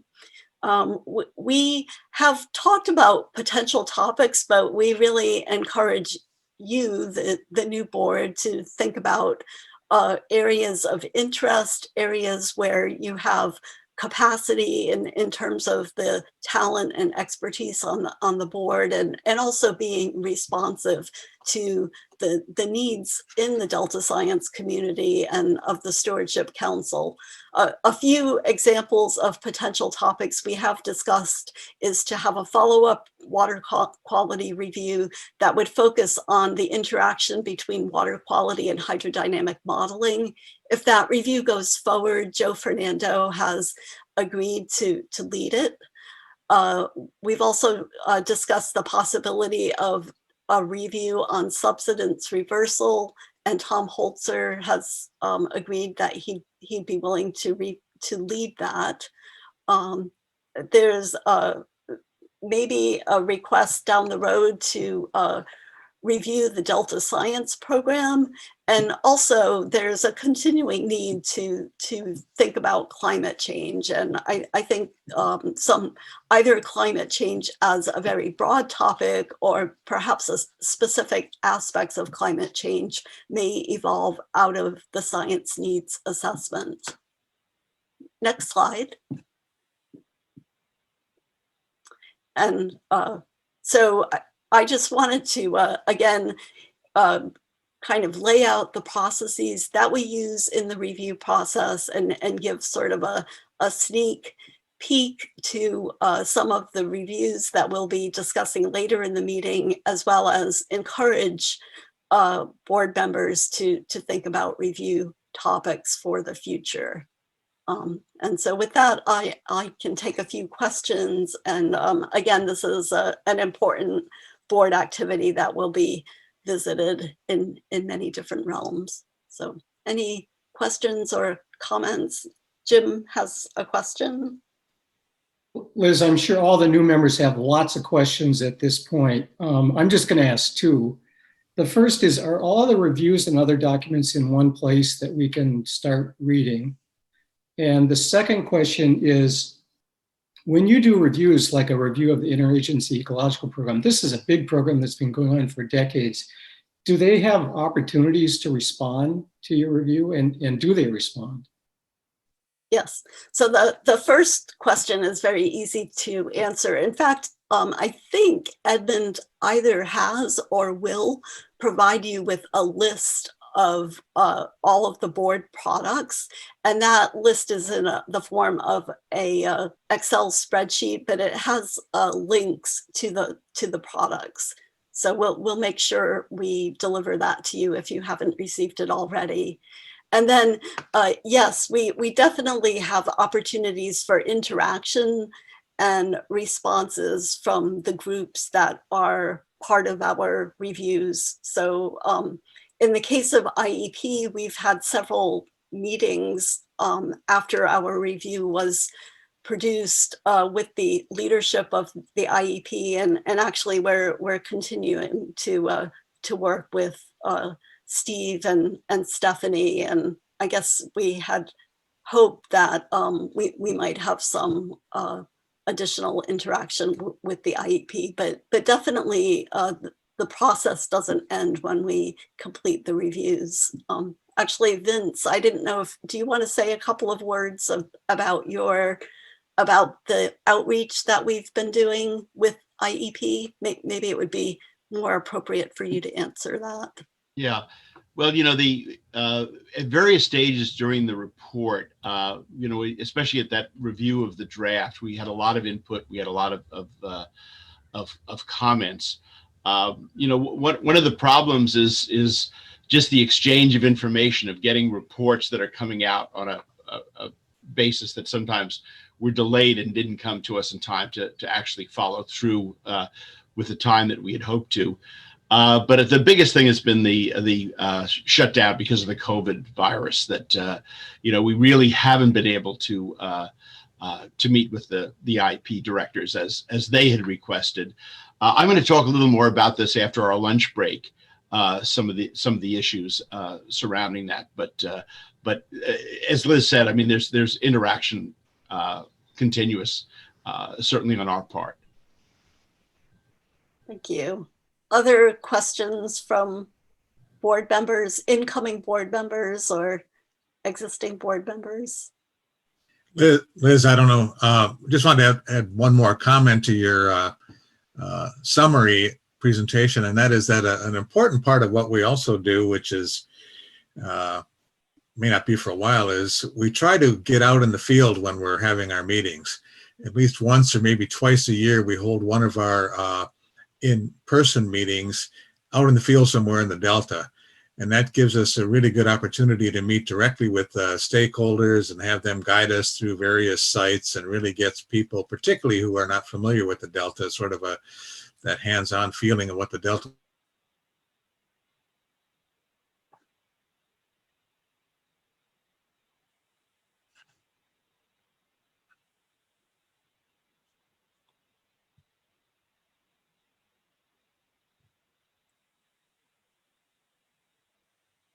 It looks like we've lost Mr. Brandt.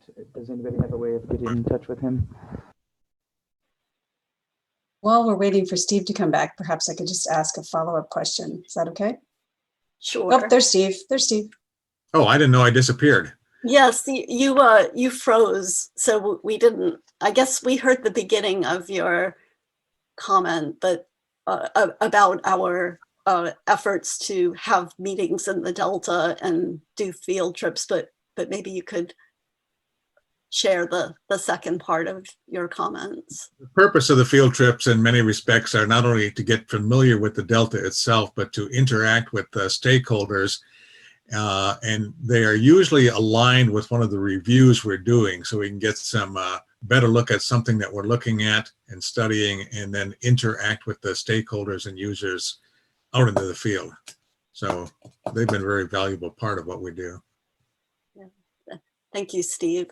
Let's go to Lisa, who had a question. This is just very closely related to the conversation about what happens after the report is developed. And so I just wanted to ask a bit more about what's the nature of this interaction you have with the decision makers, because something I've found is that you can make a recommendation like you should change incentives, and then the agencies have all these legal reasons why they can't exactly follow your advice. And so you can actually help them adapt your recommendations once they tell you what the constraints are. Is that the kind of interaction that we have or not? It depends on the review. Sometimes we have. So for example, when we completed the water quality review, we then brought several of the representatives from several of the groups that we had interacted with during the preparation of that review and asked them to comment on the recommendations and I don't know, let us know which recommendations were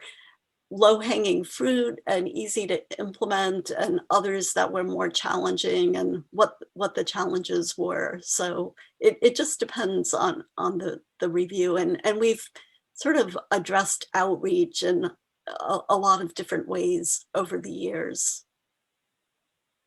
But Lisa, this is Tracy. I think we'll probably, the incoming board, the continuing board members and the new people, I think they'll look to you a lot for some advice on some of these things. As Liz says, we have used several different approaches, like the water quality review. We asked for people to recommend implementation and to say not just which ones can we achieve, but how do we get there? And we mean the Delta community broadly, not the ISB. But we did impanel these people to ask them, what does implementation look like? And if not, why not? And so exactly the question you were asking. I can't remember how far we've gotten on it, but we did make some progress. It's something where we do need to revisit more often than we probably do. A question, Liz. Yeah, go ahead, Tanya. Yeah, thanks. Can you just talk through a little bit in the process of selecting the review topics that the board is going to focus on? Kind of what's been the process for prioritizing particular topics to dive into, let's say? How do you kind of work through those decisions on what you're going to put more energy into, or how you're going to, what will be on the kind of the agenda? Again, I think it has been different things at different times.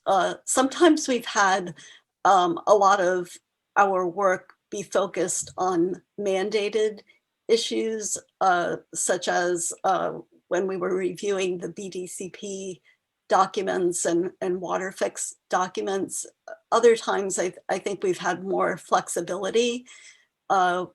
We've had a couple of retreats over the years where we tried to use that time to set priorities. In some cases, we've invited feedback from the larger community. So at one of our retreats, we invited some prominent scientists and managers from different agencies to suggest topics for review. In the list of reviews that was included in your meeting package, some of those are topics that we generated as a board, and some are topics that were shared with us. So it's a very, I would say it's largely a democratic process. You know, issues that are important, timely, and again, where maybe the board has the expertise and capacity to make a difference. And I don't know, Steve or Jay, if you want to add to that as former chairs, or Tracy. I would agree with you, Liz, is that's largely we try to solicit input, but ultimately it's a consensus of the board that decides whether or not to go forward with a particular review. We also work by having writing teams, so it takes actual people to volunteer to start the process and put together an initial prospectus and things like that. So that's another critical element to get it to move forward. I guess I would just summarize that there's two factors I see in determining what we actually work on. First is board interest. Overwhelmingly, it's board interest. And then there's also a few cases where agencies will ask us to review a particular kind of a process or product that they have in mind, have a problem with. Okay. Well, again, we're going to visit the topic of reviews that are underway and have a little bit of time to talk about future reviews later in this meeting. So we have now gone for a couple of hours. So I'm sure everybody is in need of maybe a short break. And next, oh, actually, before I go on, I should ask, are there public comments on the presentation on reviews before we wrap it up? Sorry. There are none. Okay, thank you, Edmund. Okay, so on my agenda, I have scheduled a 15-minute break. So I have to, so I think on the West Coast, it is a little 10:08, is that right? 11:08. Sorry, 11:08. Okay, so let's reconvene in I guess at 11:25. So we'll and then we'll resume the meeting and resume our discussion of current Delta ISB reviews. So we'll just take a short break. Resume. Yes, and resume at 11:25.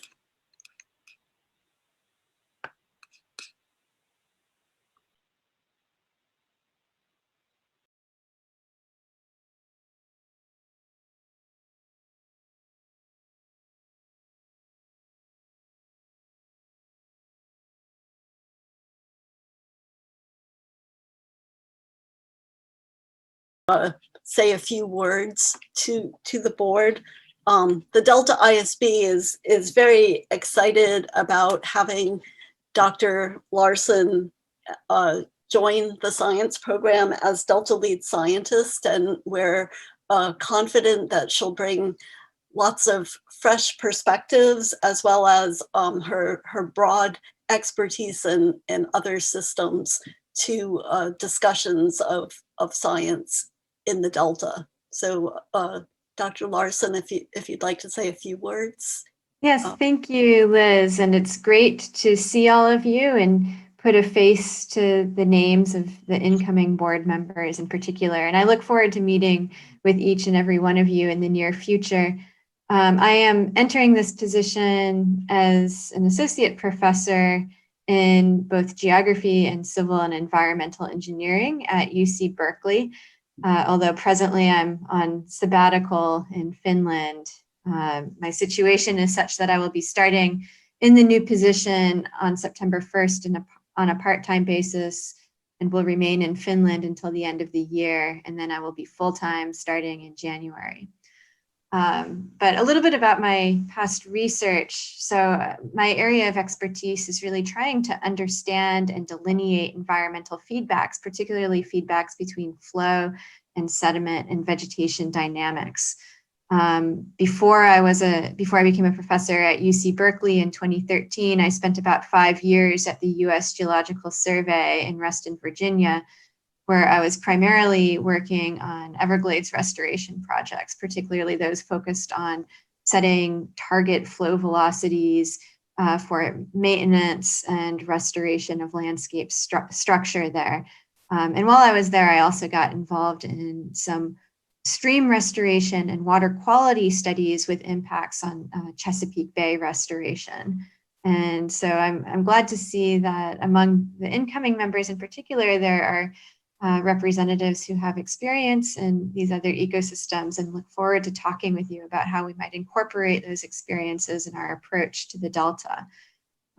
Here in California, I've also done some work particularly on understanding groundwater surface water interactions and the role of groundwater in sustaining populations of salmonids and coastal intermittent streams. So I'm a very interdisciplinary person. I have done quite a bit of work with ecologists and biogeochemists, and more recently social scientists. And during my time as Delta lead scientist, I'm really looking forward to addressing some of the challenges that are very much at the forefront of what you guys are dealing with in the Independent Science Board, particularly addressing the challenge of how we do science in a rapidly changing environment. How do we harness the data resources that have been collected in the Delta for decades and achieve a synthetic understanding of processes that allow us to address these issues in real time. I also very much look forward to working to achieve greater integration of modeling efforts across the Delta as well. So yes, I'm looking forward to meeting all of you in the near future. Thank you so much, Laurel. And my only regret is that I won't have the opportunity to work with you directly, but science is a small field, so maybe some other opportunities will bring us into the same realm. Mm-hmm, yes. All right. So let's move on to updates and discussion of current Delta ISB reviews. And as I mentioned in my presentation, the ISB is currently working on 3 reviews, one on ecosystems with a focus on non-native species, another on water supply reliability and monitoring, water supply reliability, and the third is on monitoring. What I've asked the review leads to do today is to provide some background on the scope of the review that they're leading, give a sense of its current status in the review process, and what input, they'll also let us know what particular input is needed at the meeting today, as well as their thoughts on the next steps of what needs to be done after today's meeting. So for new board members, this is an opportunity for you to assess opportunities that are available for you to jump into some of these reviews that are currently underway. So the first review that we'll hear about is the ecosystems review on non-native species. And Steve Brandt and John Weens have been co-leading that review. So I will turn things over to them. Thanks, Liz. I'll start, and John is co-leading this, and our other major writers are Dick Norgard and Joy Zedler, who's a recent retiree from the board. If I freeze again, I won't know it, so wave your hands violently, so I'm not talking to myself for most of the day. I'll give you a little bit of background of where we are in this. We finished our prospectus, original prospectus, in September of 2018. And we chose this topic because the sort of the appearance of non-native species and management, prevention of non-native species and management of their impacts is one of the 5 core strategies identified under the ecosystem chapter of the Delta plan. And clearly this is a topic of major importance. It's one of the 5 key stressors to ecosystems. It has interactions with all of the other stressors one might think about in terms of climate change connection, the connection to water quality, the connection to resource use, and land use as well. So it is really an important topic.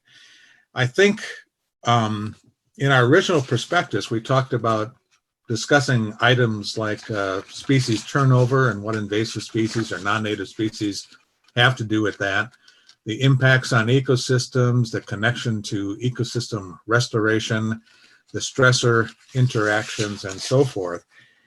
I think one of the challenges, which is also kind of a two-edged sword, is that non-native or invasive species are clearly a well-researched topic.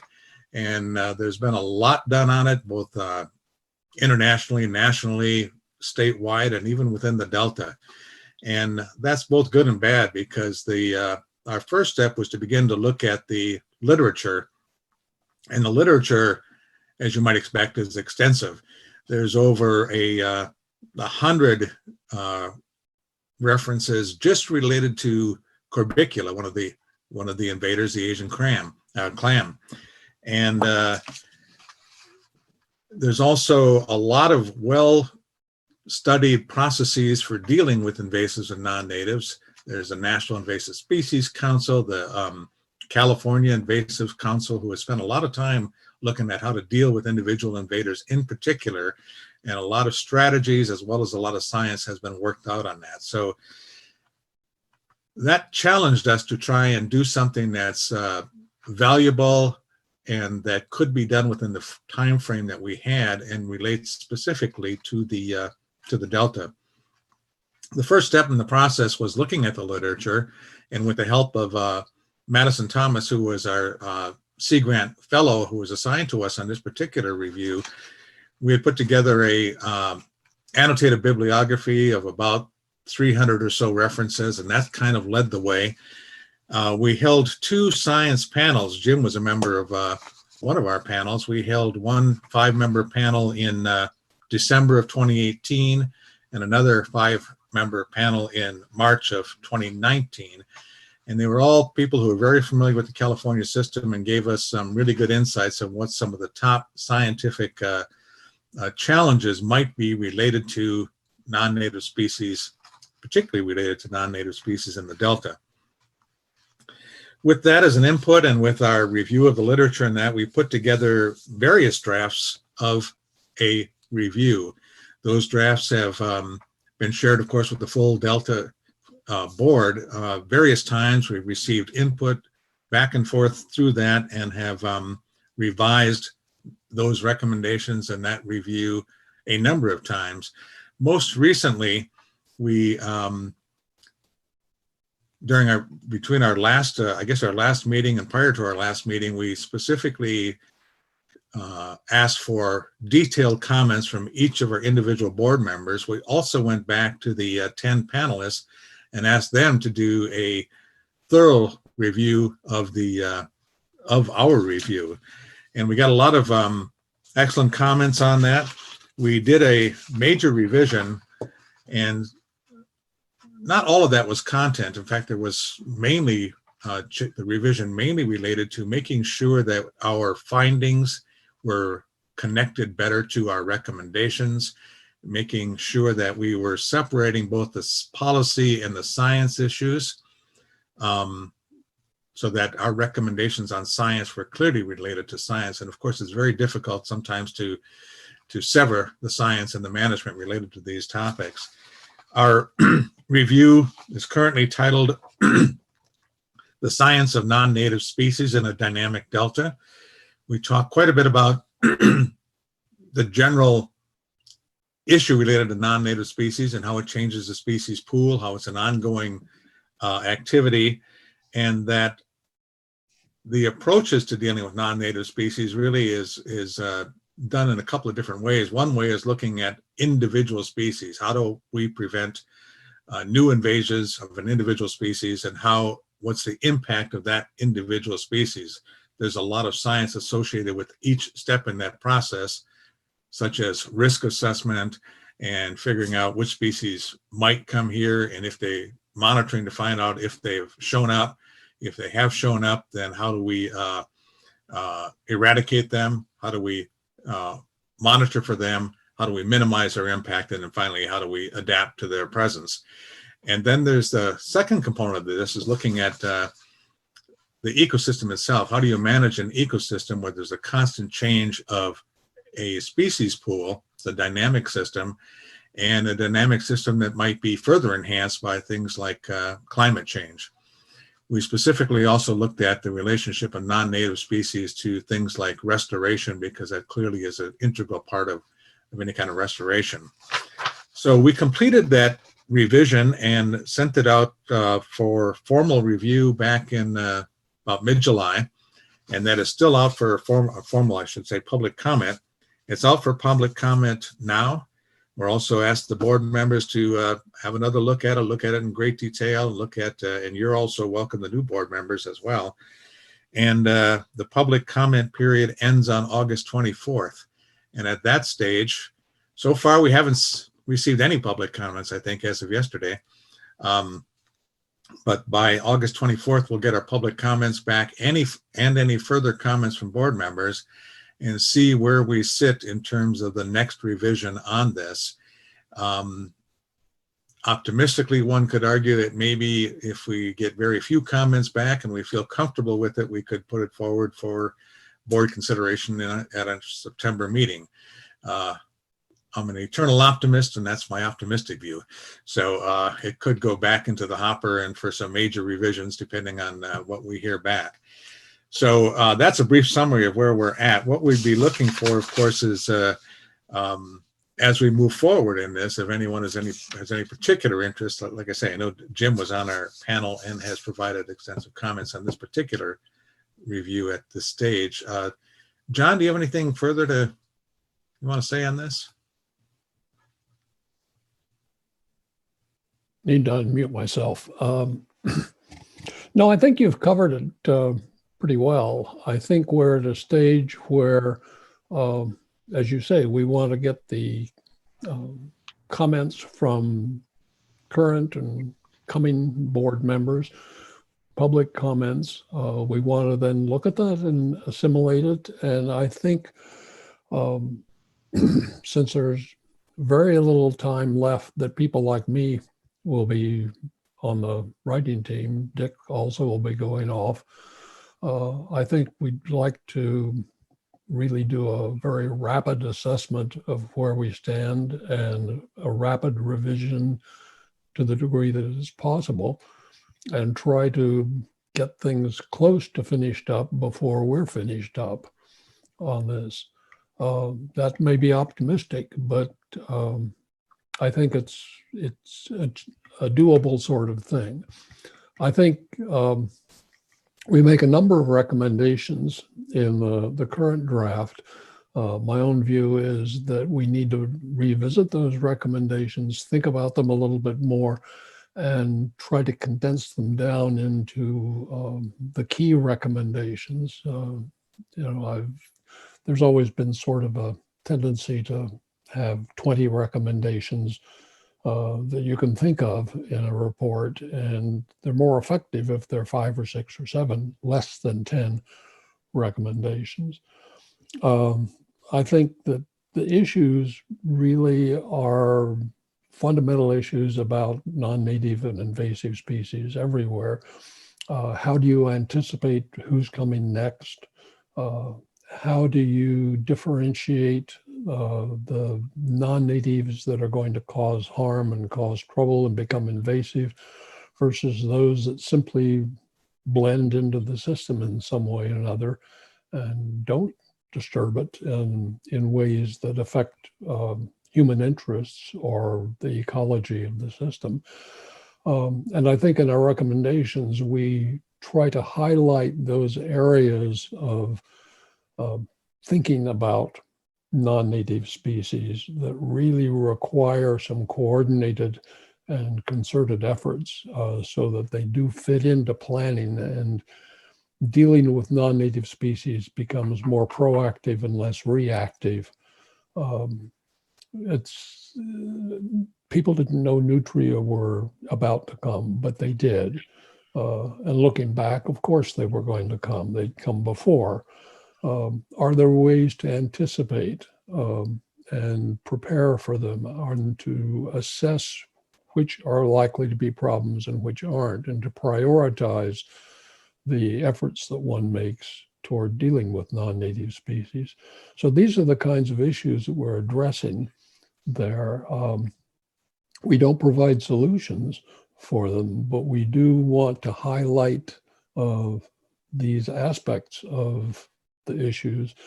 And a lot of what we do in this report, this review, is to try to establish a structure for thinking about non-native species so that we have more coordinated thinking, if not coordinated actions, on non-native species. So again, I think that the intent is to finish this up as quickly as we can. I would also point out, particularly for the new incoming board members, that over the years, we've wrestled with the problem of how to structure the reports of our reviews. And in the multiple drafts of this review, we've gone back and forth with one or another structure. Do we list findings and call them out specifically? Are they buried in the text? How much prose do we put in to develop the thinking? Where do we put the recommendations? So what you see in this report is sort of the latest iteration of a structure for drafting reports.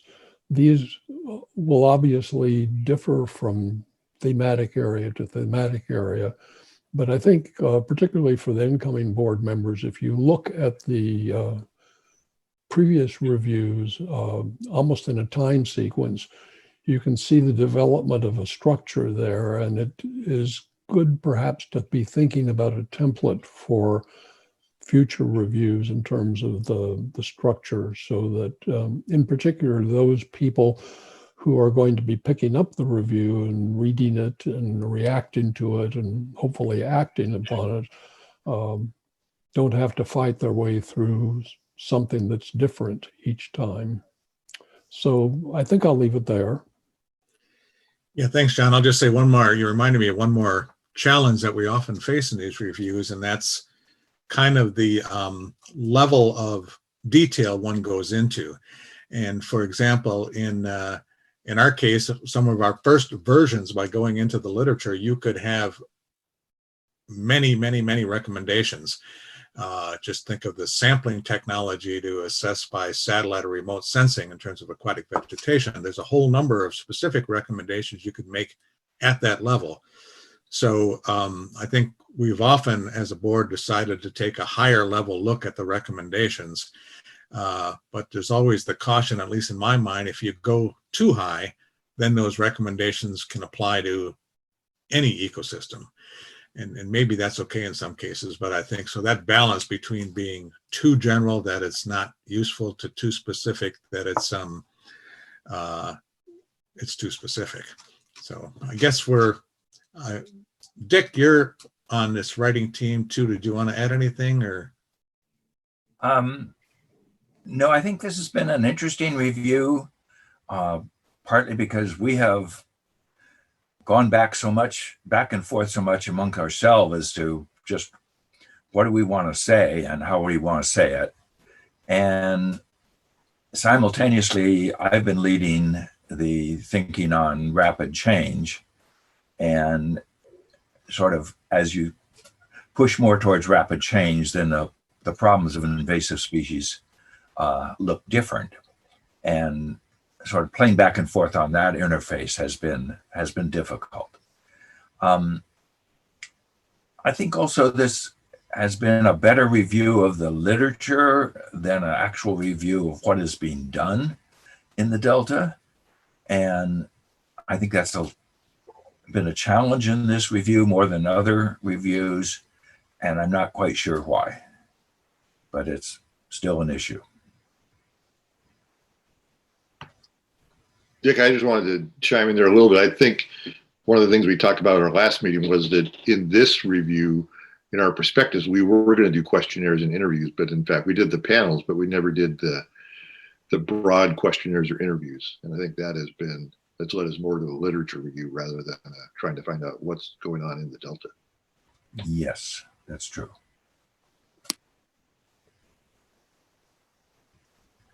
So I guess, Liz, we're happy to take questions or anything from first board members, I guess.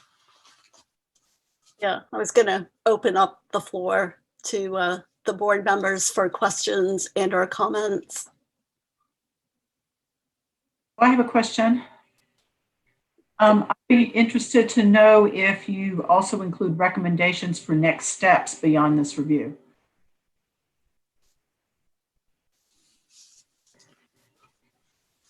That, I think, is what our recommendations are. We make a series of recommendations in there on what to do next. And one of them, for example, I think if it's still in there, was to, given all of the various types of, I want to say project level or species level or technology level types of science that could be done, maybe what ought to be done is to have some workshops or something to look at all of these and begin to set priorities in terms of what are the most fundamental things to be done within, at that lower level of detail. That was one of the recommendations on moving forward. But all of our recommendations are, I think, sort of along that line, designed to move forward.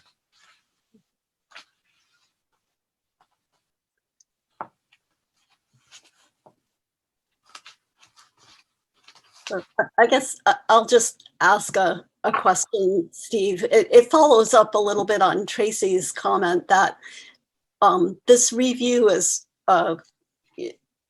sort of, you already alluded to like the challenge of reviewing the literature and thinking about the broad base of work that's been done on invasive species. But in some ways, the review is more general than the Delta. And so I was wondering if in the next round of review, there would be an opportunity to maybe just refine the review, or at least the findings and recommendations to be a bit more Delta-centric.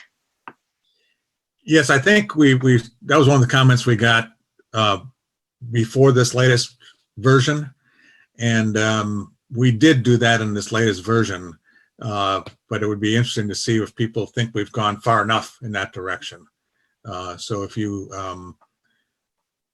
look, we've moved the findings up to the different sections, and we tried to relate them more to the specific to the Delta, and the same way with some of the recommendations.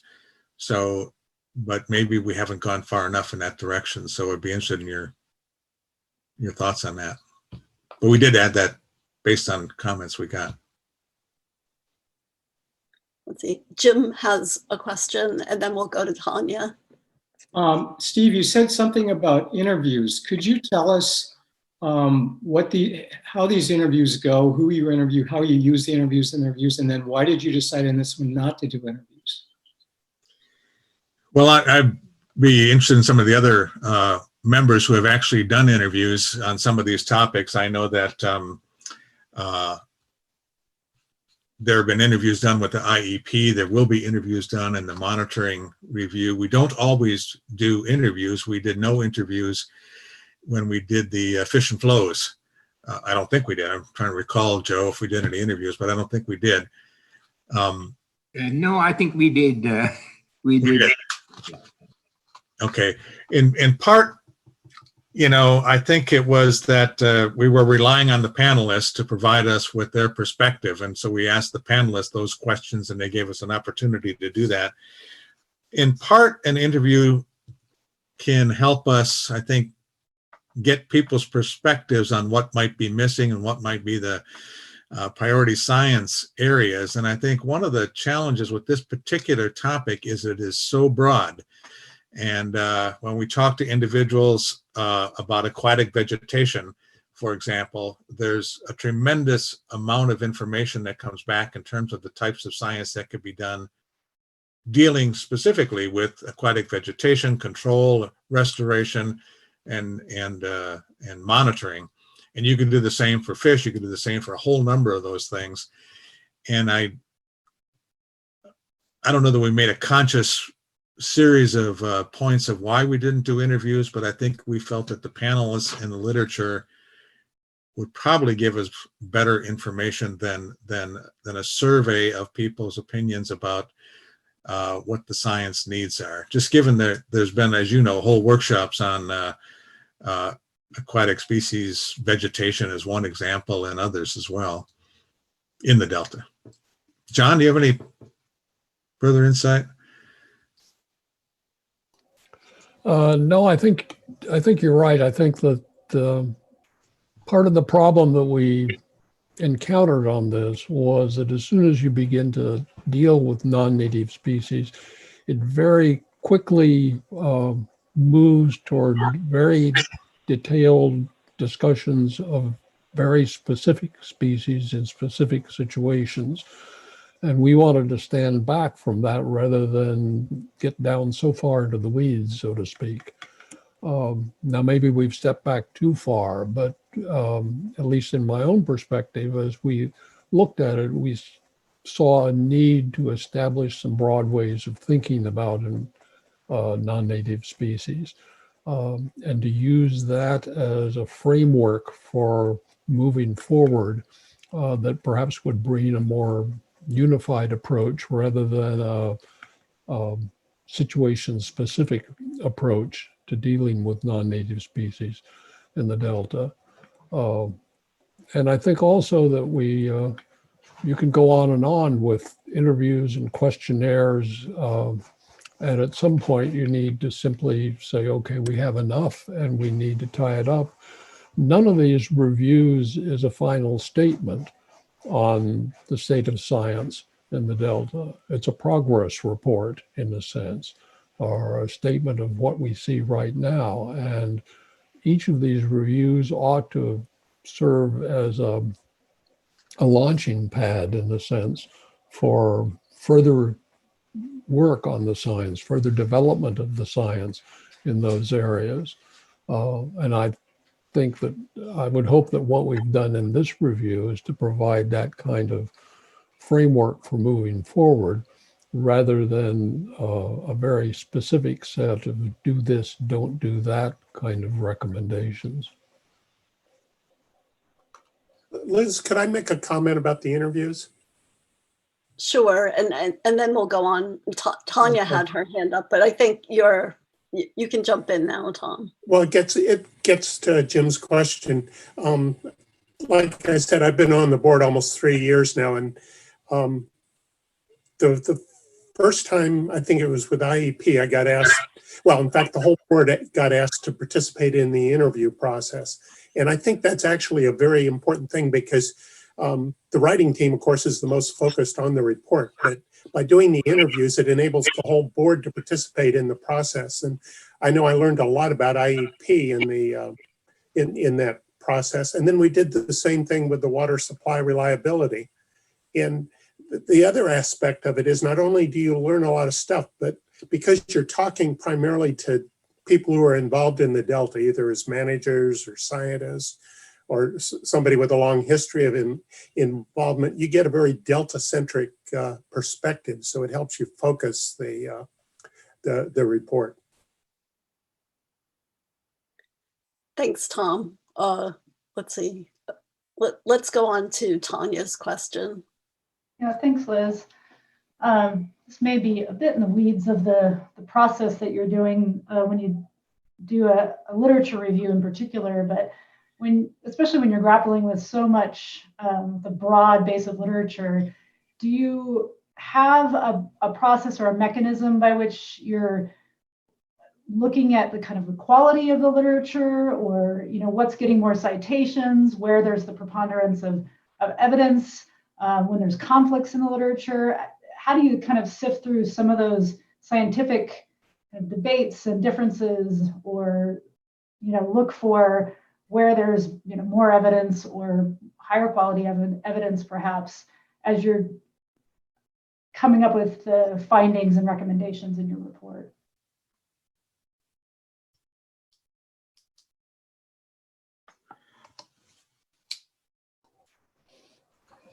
I think that what you've suggested is the kind of really detailed, structured sort of literature review where you have a set of criteria that you use to gauge, as you say, the quality of the evidence, the amount of evidence.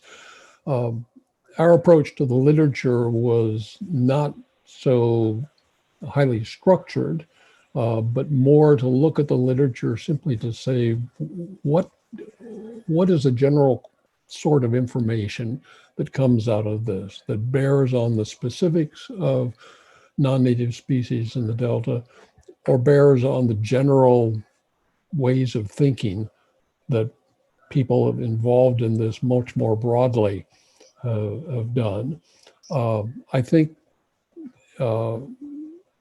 I don't think for this particular topic that kind of meta-analysis of the literature would necessarily be appropriate. I think for some things it might be appropriate. There is such a vast quantity of literature on non-native species in all sorts of settings.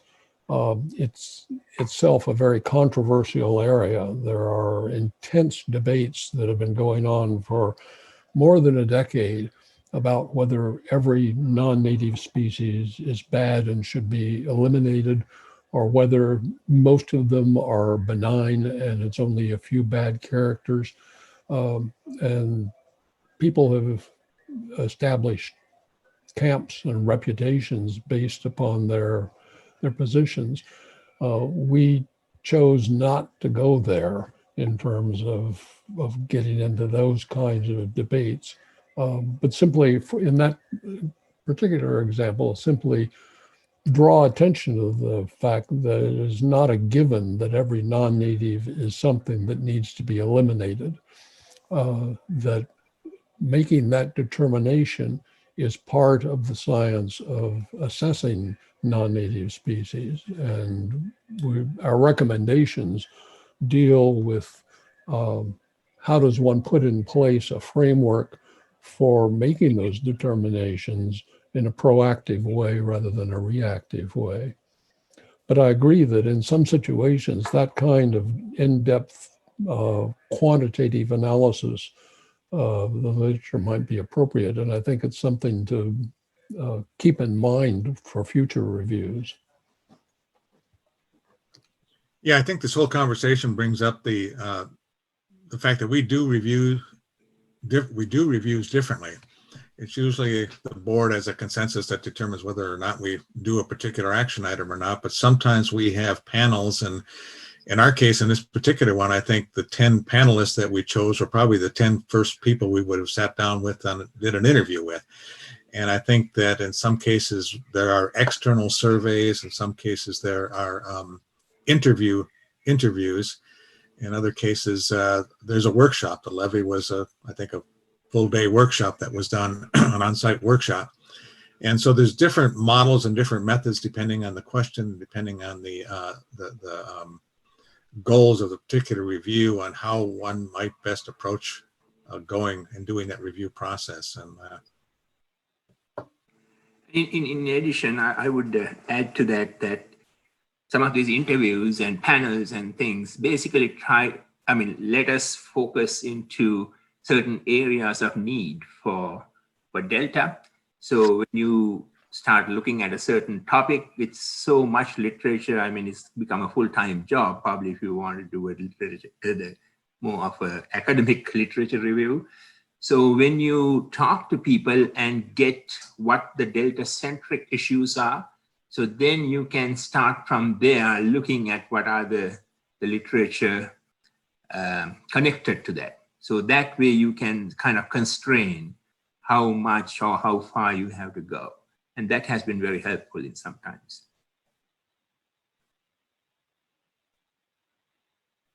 Any other questions or comments from board members? So I guess just to reiterate some of the points, that we don't have a formula for how reviews are done.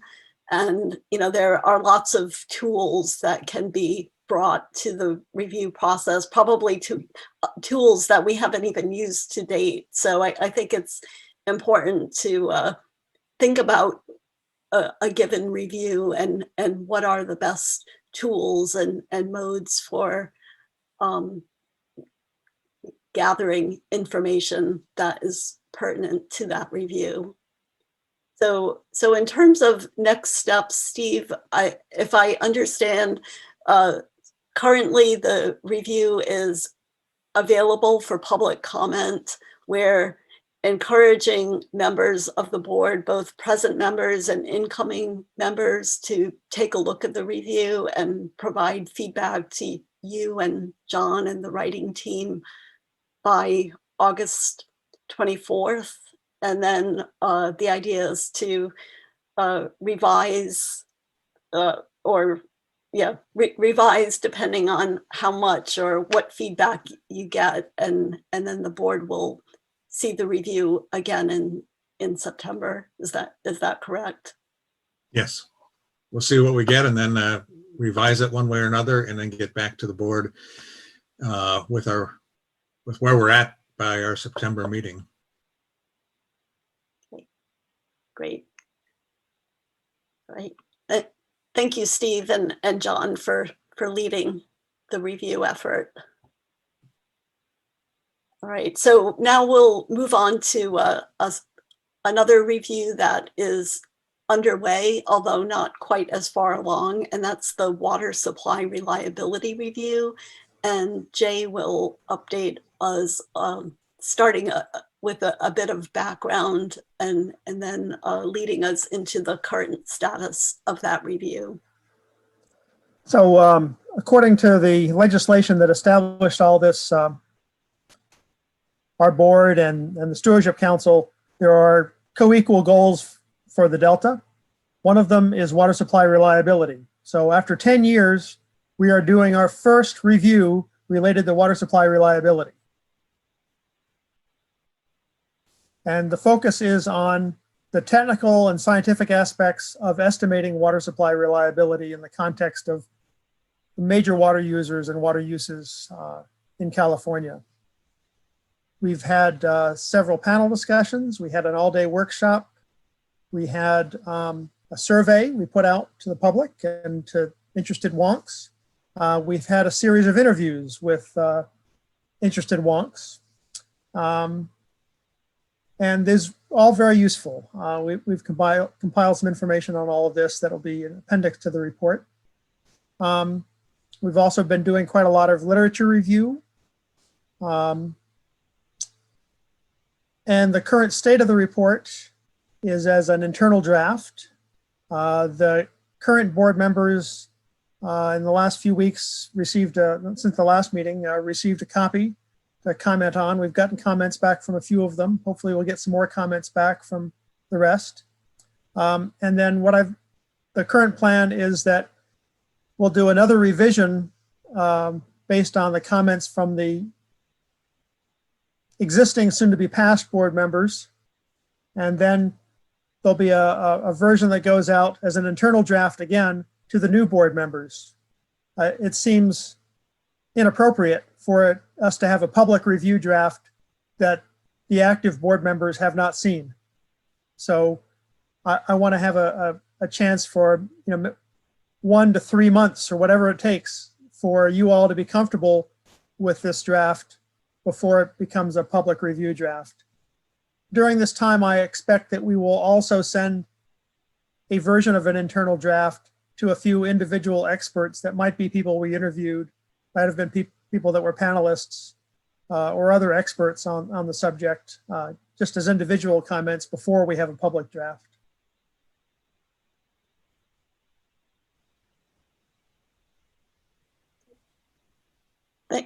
Thank you, Jay. Do other members of the writing team want to add anything to Jay's comments? No, in my case, no, I think Jay summarized it quite well, what the status. So I don't have any comments. Thanks.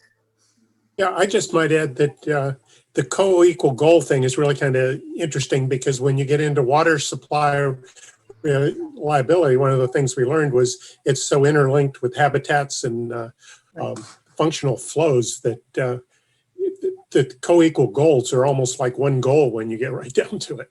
Right. In a sense, and I think one of the messages we get out of the interviews, and I think in just thinking it through, is that when we talk about water supply reliability, it's not just water supply reliability for human uses, that there's a water supply reliability aspect for environmental uses as well. Just to give you a preview of coming attractions. Any comments or questions from the board?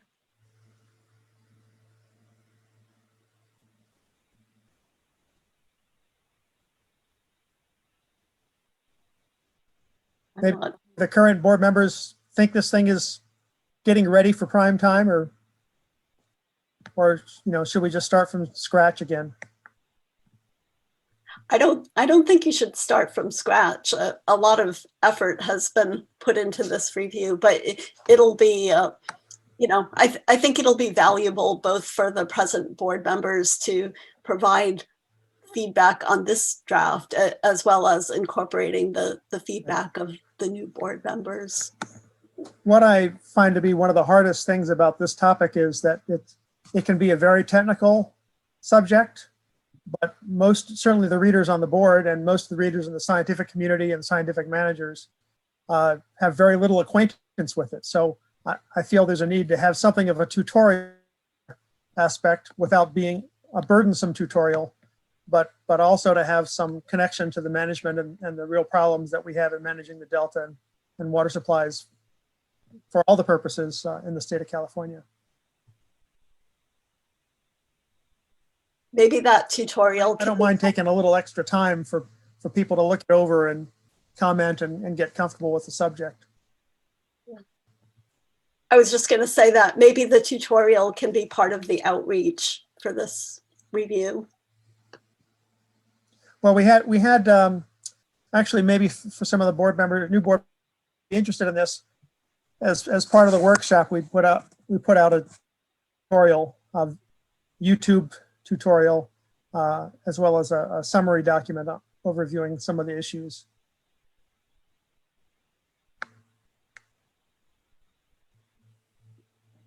Right, and any additional feedback to Jay or Joe, who are, and I guess Tom also are leading this report?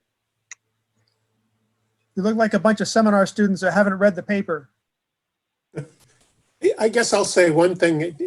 So I've only been on the board for 3 years. I'm still learning a lot. And one of the challenges you have as a board member is a subject matter that you're totally unfamiliar just gets, it can seem almost overwhelming. So things like the tutorial actually end up sort of bailing you out, because all of a sudden you've become an expert on water supply reliability thanks to Jay's lecture. But those kind of challenges are always there. Learning it. Jim probably didn't appreciate when he was talking about the impact of of humans on ecosystems and how natural ecosystems probably don't exist anymore. That was a revelation to me because I'm not a ecologist. And so again, the panels, the tutorials, all these things are things that you'll find yourself bearing in and coming up to speed a lot quicker than you might otherwise. Yeah, I guess another point of perspective, for our reports to really be effective, they have to be able to be understood and read at some level by legislative staff, politicians, upper and middle managers in lots of different agencies, as well as stakeholders of all different types. So you want to have some real scientific meat and depth in there, but it also has to have some lessons and context and maybe tutorials in a sense that can be read by much anybody that's probably more important than us. And also that's one of the challenges, because as Jay and Tom said, that this is quite technical. Currently, I think it's quite technical. And if the board members can give some critical opinion, how it can be more clear, how it can be written with more clarity for a normal educated person, that would be greatly appreciated, so that it can be a little bit more readability for managers and politicians. We already took out the 50-page appendix on Bayesian statistics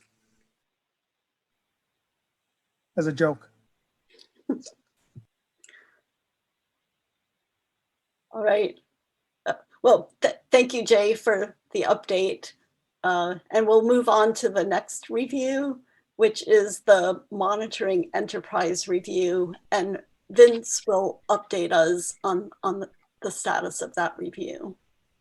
Thanks, Liz. The monitoring enterprise review is by far the most ambitious review that's been undertaken over the last 10 years by the Delta Independent Science Board. The overall goal is to review monitor activities across agencies that span biological, chemical, physical, and social sciences. It has two components. The first component was conducted by the Vancouver-based environmental consulting firm ESSA and its partners, CBEC Ecoengineering and PAX Environmental Engineering. Now, the goal of this first component was to develop a monitoring inventory tool. Now, this comprises well over 100 monitoring programs that are being conducted in the Delta. And this eventually will be incorporated into the science programs, the Delta science programs, science tracker system. And the goal of this is to help document all of the science activities that occur in the Delta, such as monitoring, research, etc. Now, that work has been completed, and the brochure that Liz has shown you refers to a summary of that part of the program. Now, the second component is being done by the Delta Independent Science Board and is organized around 7 questions. First, are there potential gaps in serving the relevant needs of decision makers? Are there redundancies in monitoring? What's the level of coordination of data collection across different organizations? Are there other opportunities to increase efficiencies? What's the quality of the data to address the purposes and needs for the data itself? Are the data accessible to the public, decision makers, other scientists? And then what resources are being dedicated to monitoring? Now, we approached answering these questions in terms of information provided from many, many different sources and our own analyses. First, the Delta Science Program had a series of lunch seminars on monitoring throughout the Delta. Through ESSA, we held a workshop involving 70 people that are involved in monitoring efforts in the Delta. We prepared an annotated bibliography of monitoring analyses that are in the Delta, publications on the analyses. We have the science inventory tool created by ESSA, which we have done some analysis of our own through. We sent out detailed questionnaires involved to people that are involved in monitoring the Delta. And the one thing we haven't done, and again, all of us that were involved in this were disappointed that we didn't get to this, but with the COVID problems, that we just weren't able to do it. And this is the interviews with key monitoring people in the Delta. And of course, then the Delta's ISB members' experience with other programs. Now, we have created an internal draft of the report that contains a preliminary list of recommendations with several annotated notes to justify really the findings that are behind those recommendations. We are still analyzing some of S's findings, but I think we can summarize their key findings, not just in a brochure, but let me just do it, a few highlights. First of all, in terms of major gaps in monitoring, it's clear that other than mercury and methylmercury, few contaminants are being monitored extensively or frequently. Among the likely drivers and vectors of the introduction of spread of invasive species, there's a gap of monitoring in transportation-related activities such as roads, rail lines, vessels, and shipping channels. There's a gap in monitoring dredging and its effects, despite the potential impacts of fish and water quality. Now, whether there's a gap in the parameters dependent on management needs, which is what we'll be seeking feedback with in making our final recommendations. Now, some major recommendations are clear already from our analysis. First of all, there's a need to synthesize, standardize, and focus monitoring on priority science and management needs. And of course, in every review, we've pointed out the need for synthesis. What's perhaps most interesting is S's main recommendation was the need for Delta agencies to reimagine monitoring designs for prioritizing monitoring needs. In the questionnaire results we got, we found that this was reaffirmed over and over again by the majority of respondents. Even more felt that there was a strong need to strengthen the organizational structure and the integration among agencies doing monitoring, both to support monitoring information, but also adaptive management. Now, the completion of this review will fall on Steve Brandt, Joe Fernando, and new board members. John Weens, Tracy Collier, and I are going off the board. And again, we're all sorry that we weren't able to bring this to conclusion. But again, to reiterate, this is the most ambitious review undertaken thus far by the Delta, and I think perhaps one of the most meaningful and interesting to be in part of. As I've indicated above, we have completed a draft internal manuscript, a preliminary list of recommendations. Likewise, we have a list of interviewees and a list of questions for the interviewees that have been prepared, and they will, of course, help finalize our final recommendations. Okay, to summarize the interviews, the completion of the draft report prepared, and outreach about our finding and recommendations to the monitoring community and the stakeholders will have to be carried out by Steve, Joe, and the new board members that want to be involved. I think for the new board members, this end product is going to be well worth the effort, and I hope that you will get behind this, because this is a very, very important topic. Thank you very much.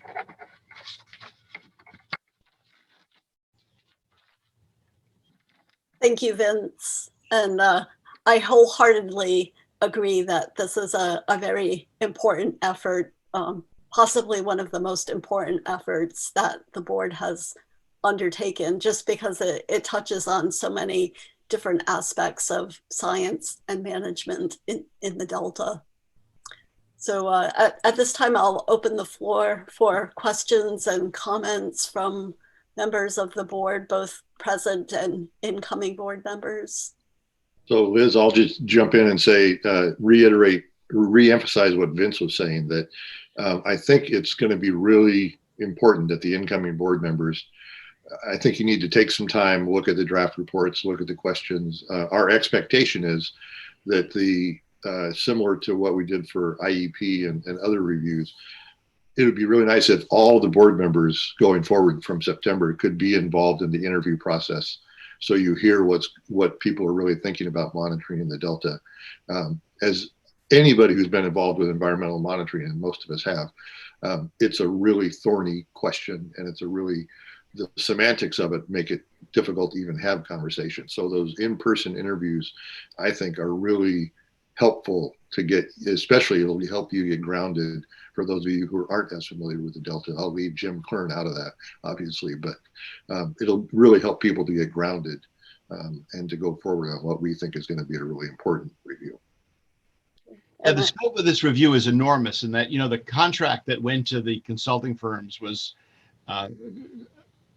close to $500,000. So if you think of all of the time and effort that's gone in, we've got to make sure that this end product is worth all this funding and effort. And also the availability of the monitoring tool, the tool which you can look at different kind of monitoring enterprises that are also quite unique and really will help. If you can somehow tie everything together, it will be a unique product. I want to give Jim an opportunity to ask a question. Well, first of all, this meeting is really, really helpful for us who are just beginning to get a sense of the scope and level of responsibility of this board. This is a very abrupt transition, and I don't think any of us is comfortable with the abruptness of this transition. And so I want to ask a question. Would it be appropriate for us going forward to invite one of the emeritus board members to join the meeting and perhaps have a discussion about a specific topic like this one to kind of ease this abrupt transition? Just as a point on that, this is the Delta Independent Science Board, with the emphasis on the word independent, as Dick often notes. You can do whatever the heck you want within the restrictions of the Brown Act. Okay, well then I'd like to ask this question of the chair of the Independent Science Board. What do you think about this, Steve?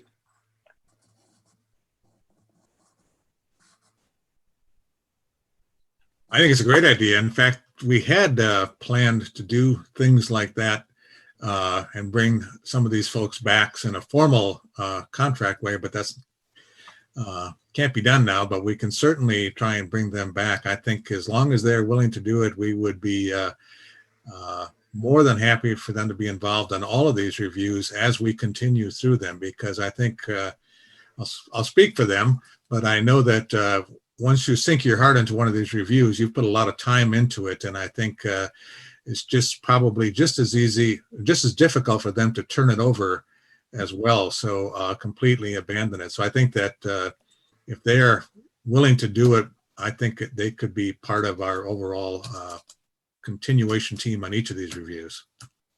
Yeah, I think it's an abrupt transition for us as well. And so, you know, to the extent that people have time available, I think many former board members will be happy and willing to participate at some level.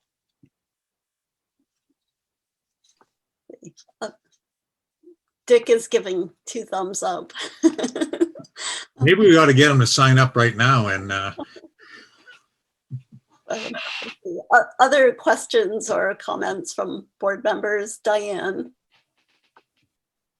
I was wondering if this review process considered any influx of data from citizen science and all these apps and things that people are doing to keep track.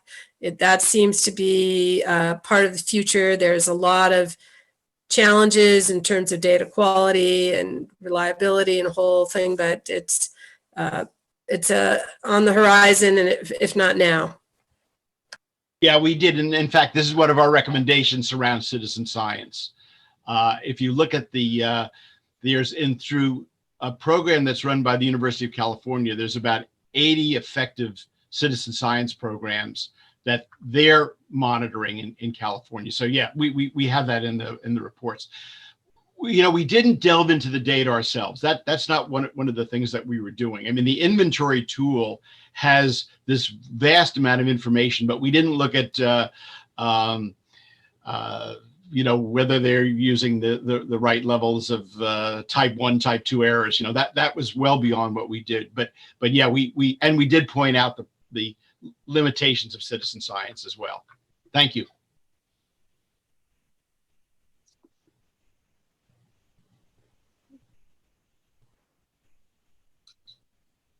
Lisa. Hi. Yeah, it sounds really challenging what you're doing. I know in the Chesapeake Bay, our review of the monitoring system was probably one of the most emotional reviews we did. So I know how challenging this can be. I just had a simple question though, because I know sometimes legislators really want to see a connection between the monitoring and legal requirements, let's say. Did you do any work to match up, which sets were legally required versus optional? Yeah, right from the beginning, we had this conundrum of compliance monitoring versus other types of monitoring. And it's been estimated that in the Delta, about 90% falls under some rubric of compliance. And of course, that has all types of ramifications. Some of it is specifically designated to having to be done. Other is being done to avoid future issues. So yeah, we have looked into that, and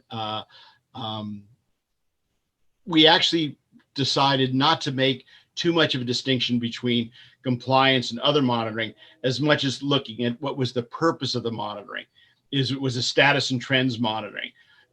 Is it effectiveness monitoring? There's about 5 different categories that we talk about in our report. So yes, we have.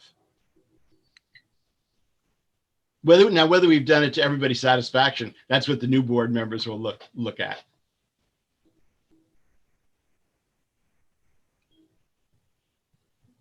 Hi, Liz, I had a question. So I think, the IEP review and the monitoring review are probably the 2 closest linked reviews that you guys have undertaken. So I think it would be useful for the new board members to hear some about what your approach was, sort of how you thought about how they were connected or how you separated them. Either, I know you're going to talk about the IEP review after lunch, so maybe you can talk about it then, but I think sort of the approach of what you were trying to address in each of those 2 would be valuable for people to hear, because hearing some of your initial ideas of recommendations, it sounds like there's a lot of overlap and a lot of connection to the previous recommendations that came out of the IEP review as well, which I think will be valuable. Yeah, well, I mean, we specifically did the IEP review as a prelude to the monitoring review. When Cliff Dahm was the chief scientist, he talked about the need for a monitoring review 10 years ago, that this was clear. We decided that the IEP, because although it doesn't just do monitoring, it really does research and a variety of other things, that we would get a better overview of what IEP did and contributed to monitoring by completing that. Now, actually, at the onset, they were to be done in parallel, the 2 reviews. We ended up having a lot of contracting difficulties in terms of the hiring the consultant, and that delayed us for about a year.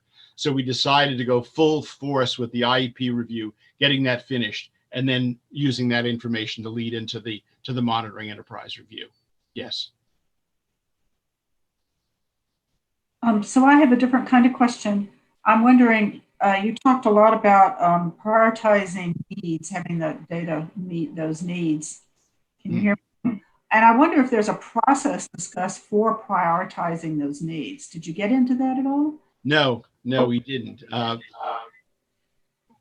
One of the things that we talked about when we met with the IEP managers was a lot of our recommendations dealt with how IEP could better fill management needs. And our subsequent meeting that's never occurred really was to deal with some of the specifics, whether it be through reorganization of IEP, which many people called for, or through a variety of other processes. So yeah, and again, that's going to be something that's going to be left to the new board members, because every member that was on the IEP review is going off the board. Thank you.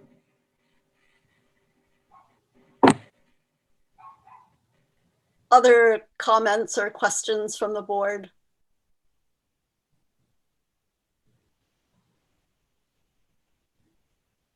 All right.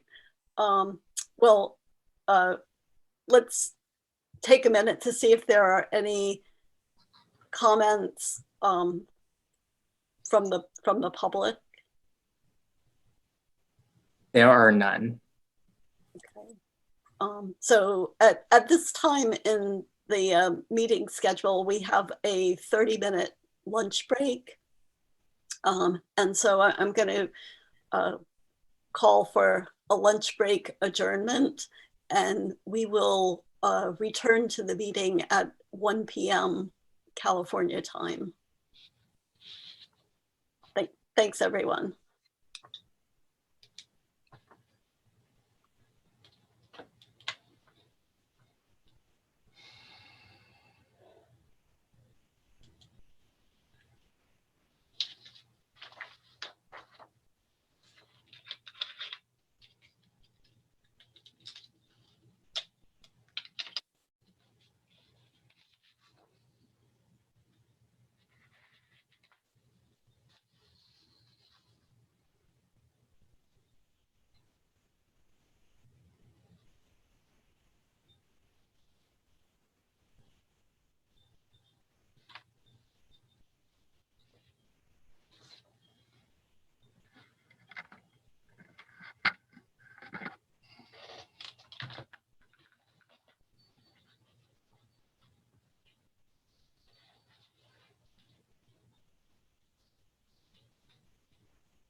No, everything's going on fine. Nothing to report. We had some pretty good thunder and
Yeah, I got you off the phone.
And check 1, 2.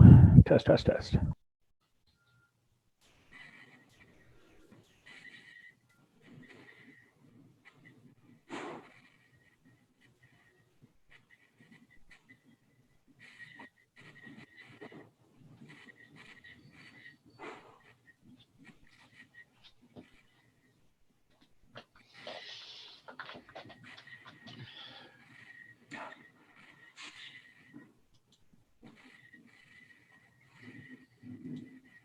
Good afternoon. Hi, Bob. How are you guys? Hey, guys. How are you? Long time no see. Miss you. Same here.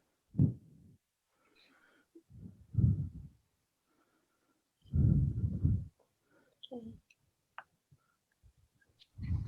right, ladies and gentlemen, I see we're starting to come back together here.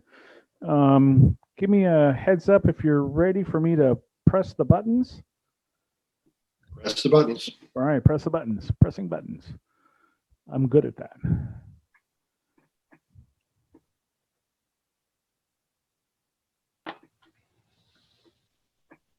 Oh, wait a minute. Hold a second here. Recording there. Zoom recording here. Pop that audio open. There's that. All right, I think we are ready to go. Mr. Chair, we are ready for you to take the floor. Great. Thank you so much. All right. Welcome back to the Delta Independent Science Board meeting. Next on the agenda is updates and discussion on Delta ISB outreach efforts. So as has been mentioned a few times throughout the morning, upon completion of a review, the Delta ISB shares its findings at various venues and also provides guidance to the Delta Stewardship Council and other entities about how to implement our recommendations. So we're going to cover outreach on our review of the Interagency Ecological Program and the Science Needs Assessment. which stemmed from our review of the Delta Science Plan. So we'll start with outreach related to the Interagency Ecological Program Review, and Vince is going to update us on current outreach activities.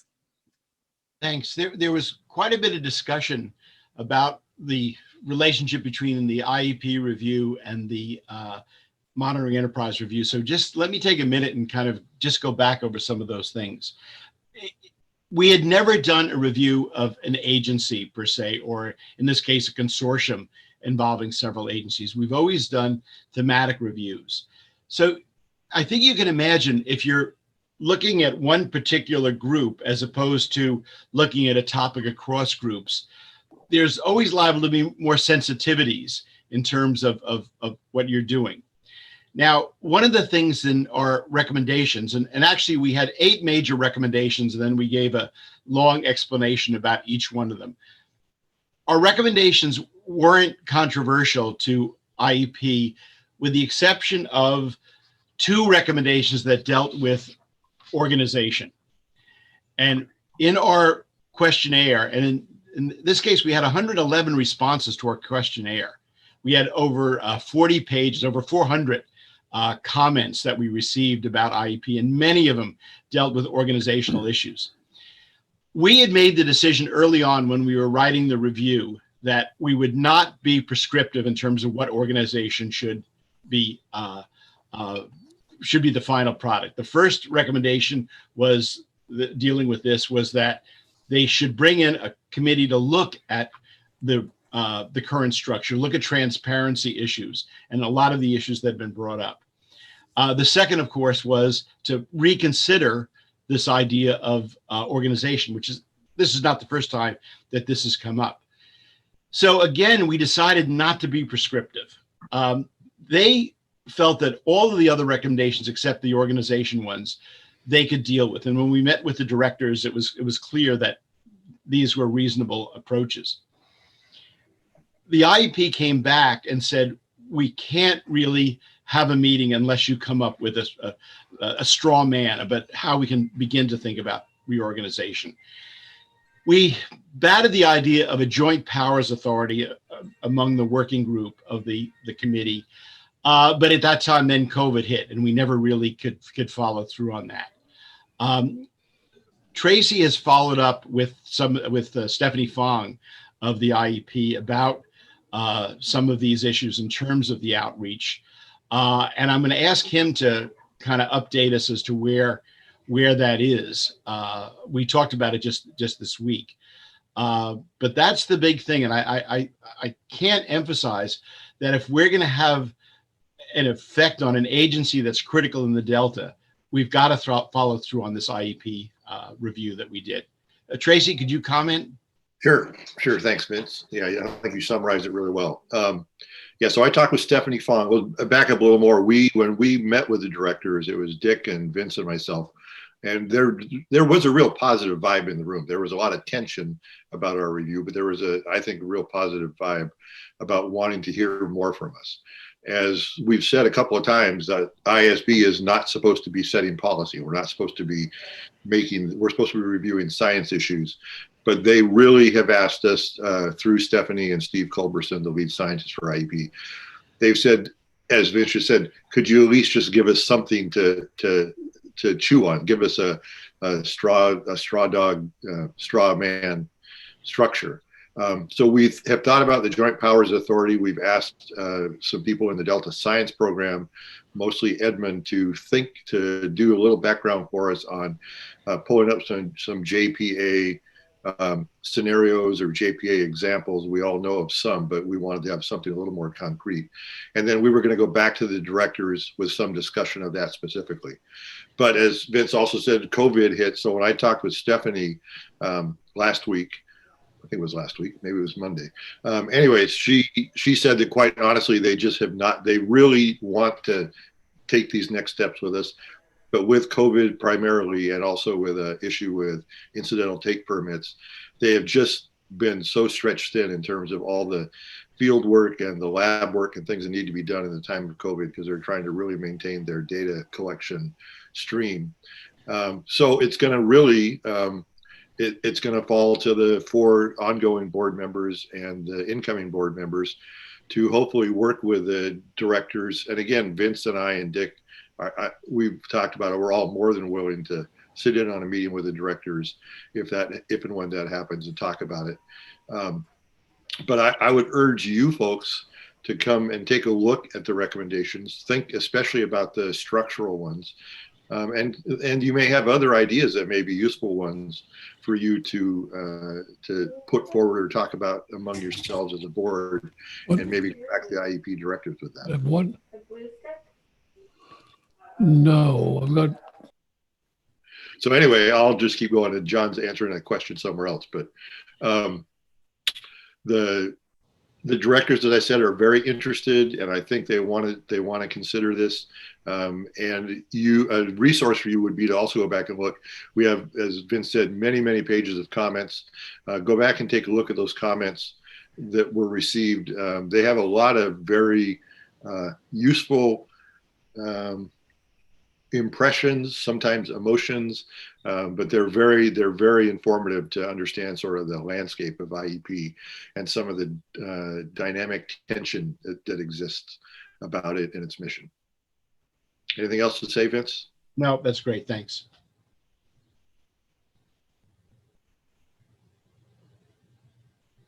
Yeah. So I'll just add that, we did not want to provide a recommendation for a good structure, but we did provide qualities of organizational structure that we thought would increase IEP's effectiveness. And we also suggested some other organizations that we thought might be useful to take a look at as potential models.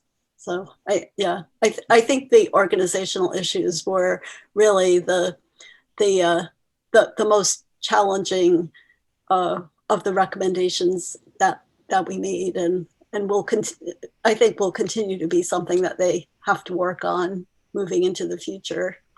So let's see, we have just a small, another thing of outreach is that we have a poster about our review that will be part of the virtual poster session at the IEP workshop. So that poster will be online from, I forgot, late August until October the 13th, I believe. So any questions for Vince or Tracy about the IEP review? I think it's probably a case where board members will need to take a look at that review and really get the flavor of the recommendations that were provided in order to move forward.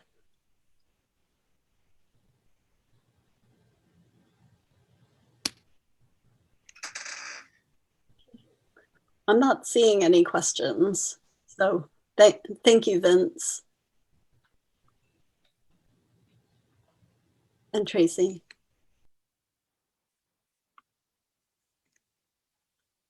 Okay. All right, so we'll move on to the next outreach activity, which is centered around the science needs assessment. And this is an outreach activity that Steve Brandt, Jay Lund, and Dick Norgard are all involved in. As a bit of background, based on recommendations from the Delta ISB after our review of an early draft of the 2019 Delta Science Plan, and with the endorsement of the Delta Plan Interagency Implementation Committee, or DPIC, the Delta Stewardship Council is in the process of developing a long-term science needs assessment. This is also part of the Delta Science Funding and Governance Initiative. The science needs assessment is being co-hosted and run by DPIC and the Delta Independent Science Board collaboratively with support from the Council and the Delta Science Program. So the goal of the science needs assessment is to identify key science efforts to provide long-term management insights in the context of rapid environmental change, as well as recommendations for organizing science, organizing the science enterprise to better address the complex and changing problems in the Delta. So to inform the science needs assessment, DPIC and the Delta ISB have been hosting a 4-part discussion series during the summer, and a workshop is planned for the fall of 2020. And in parallel with that effort, the Delta ISB is also assessing the implications of rapid environmental change for undertaking research to support management in the Delta.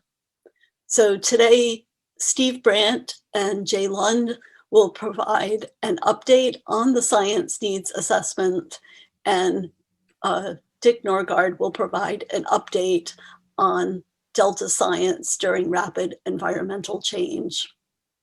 So let's start with the science needs assessment, and Steve and Jay will provide that update.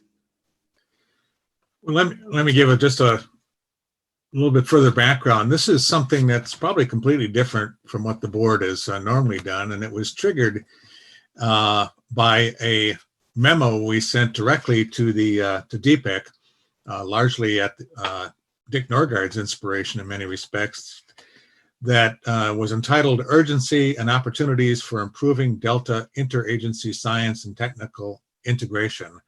The concept was, and the argument was, that the Delta is changing, it is changing rapidly, and that it will continue to change, perhaps at an even more rapid pace given climate change and so forth. And that we said that without a fundamental shift to more forward-looking science, that it is unlikely that we will be able to effectively manage the Delta. So it was a fairly strongly worded memo, and as part of that, we said that what was needed was a comprehensive strategic science needs that looked at future Delta conditions and environmental driving forces, and also that what science is needed to forecast or predict how the Delta might change under these conditions. Well, DPIC at the time was undergoing a review of funding mechanisms, so they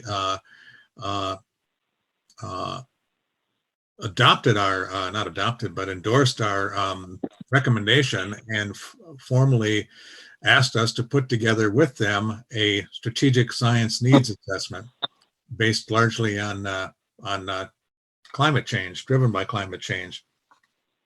So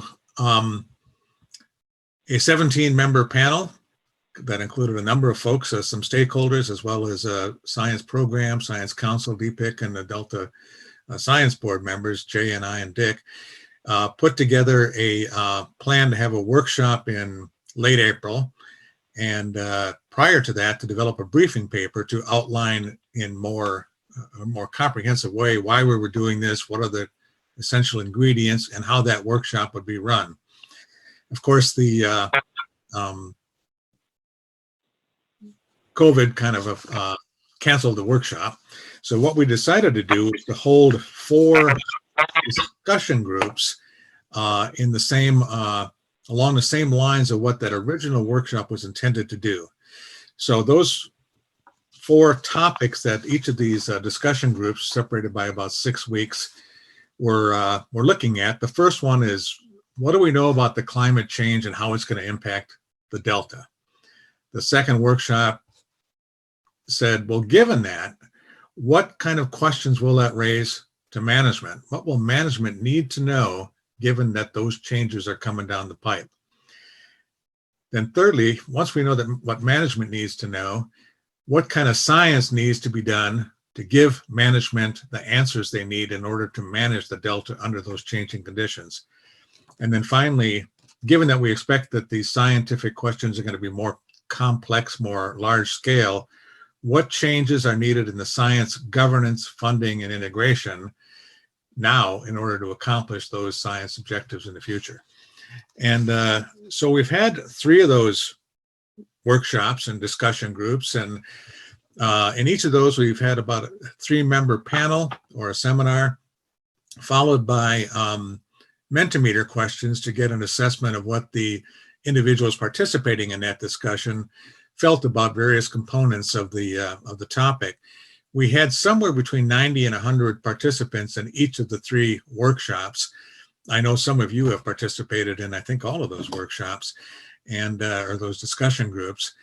And the last one we held was just on July 28th, where our 3 people were, John Callaway kind of emceed it, but we had Luis Conrad from the science program, Mike Chakowski from the USGS, and Stephanie Fong from the IEP. And we asked them questions like, what science is needed to support future conditions?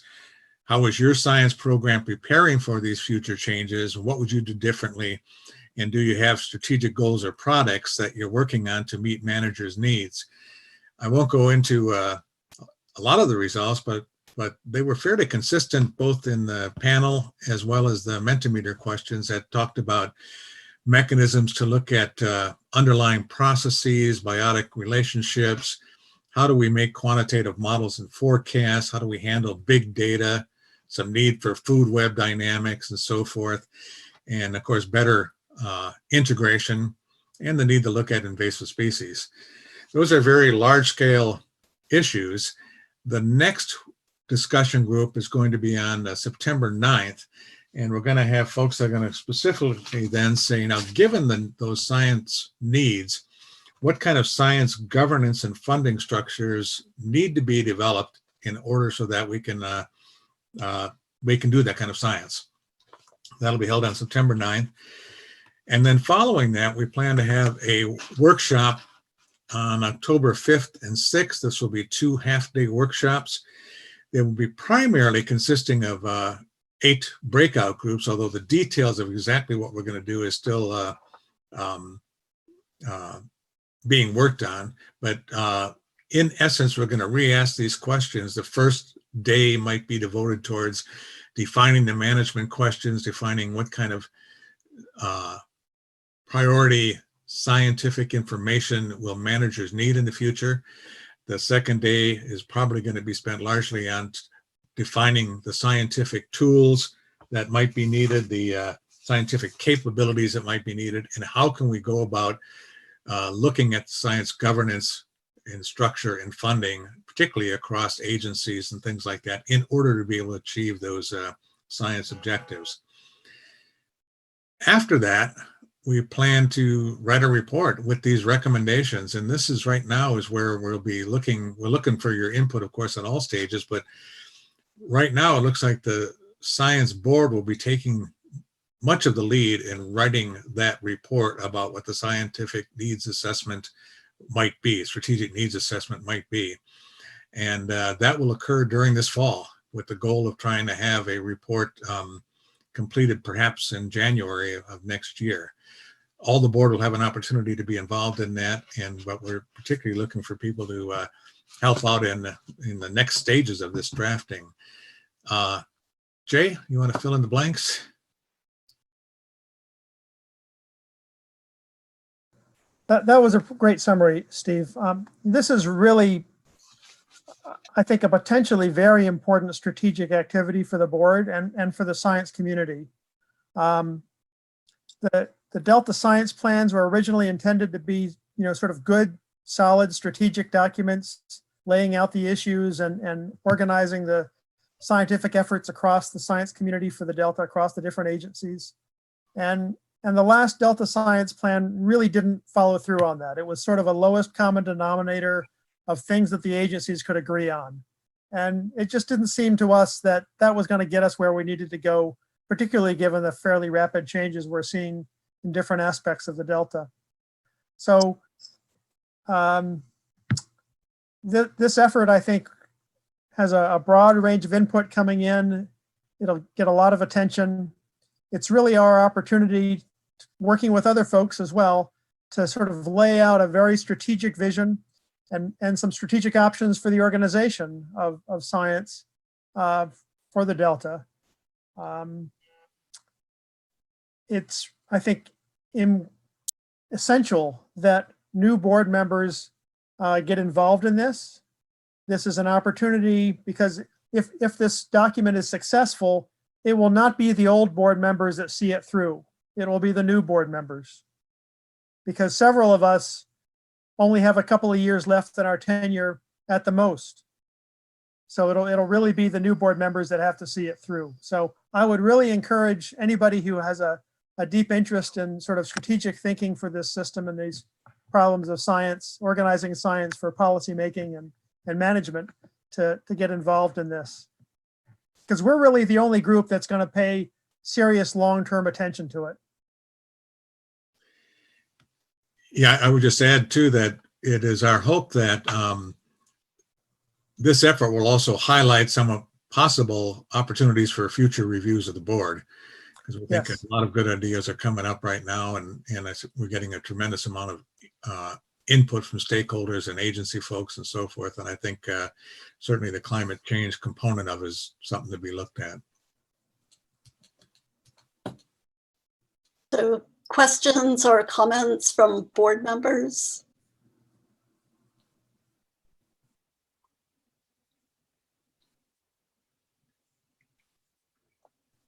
I guess the discussions are also have been recorded and are available if you want to go back and watch them. We have some written summaries that we can make available, I think, to board members of how some of the discussions have gone so far. And I suspect we should probably develop a few more before the actual workshop occurs. Can we participate, I guess, or watch the discussion group that's coming up on September 9th? Or sure. You can watch and participate in the Mentimeter questions as well. Okay.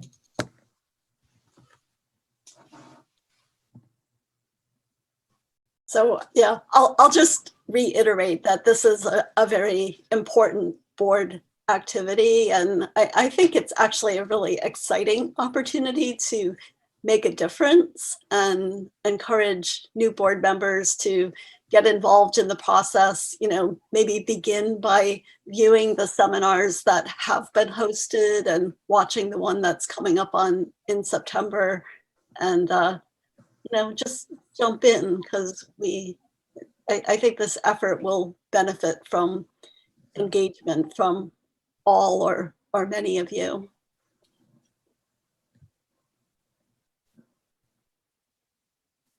Liz, I just might say to the new board members that this is, I'll say, an easier one to get your head around because it is more strategic than most of the things we work on, so that it's a good way to orient yourself in the system. Yeah, some of you that have worked on other systems in a deep and big way, I think this is a really good opportunity to bring some of your thoughts and perspectives into this discussion, which is, it's always very difficult because most people here have only really looked at this one system, and most of our audience will have only looked at this one system, and other systems have made other mistakes and have had other successes.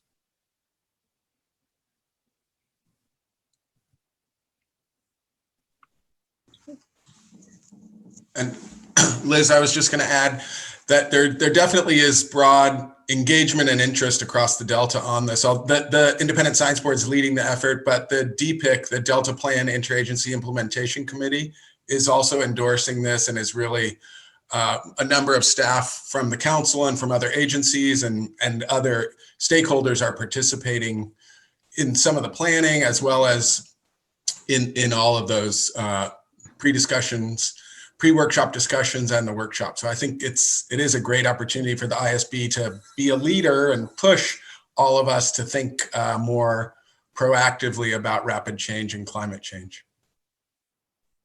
We've had about 80 people show up for each of these Zoom meetings, which is pretty incredible to me.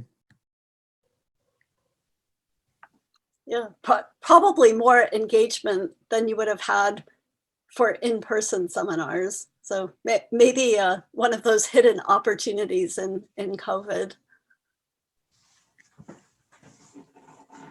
Okay. All right. Well, thank you for the update. And I know that even though I'm retiring from the board, I will be paying attention to this board activity into the future. Okay, so so the second part of this effort is a journal article that Dick Norgard is leading. And again, this is to help inform the science needs assessment. As part of our work, we drafted a discussion paper back in November of 2019, and then held a panel discussion in January 2020 with science experts from across the country. In April, we summarized the outcome from that panel discussion in a memo, and that memo was presented to both the council as well as to DPIC.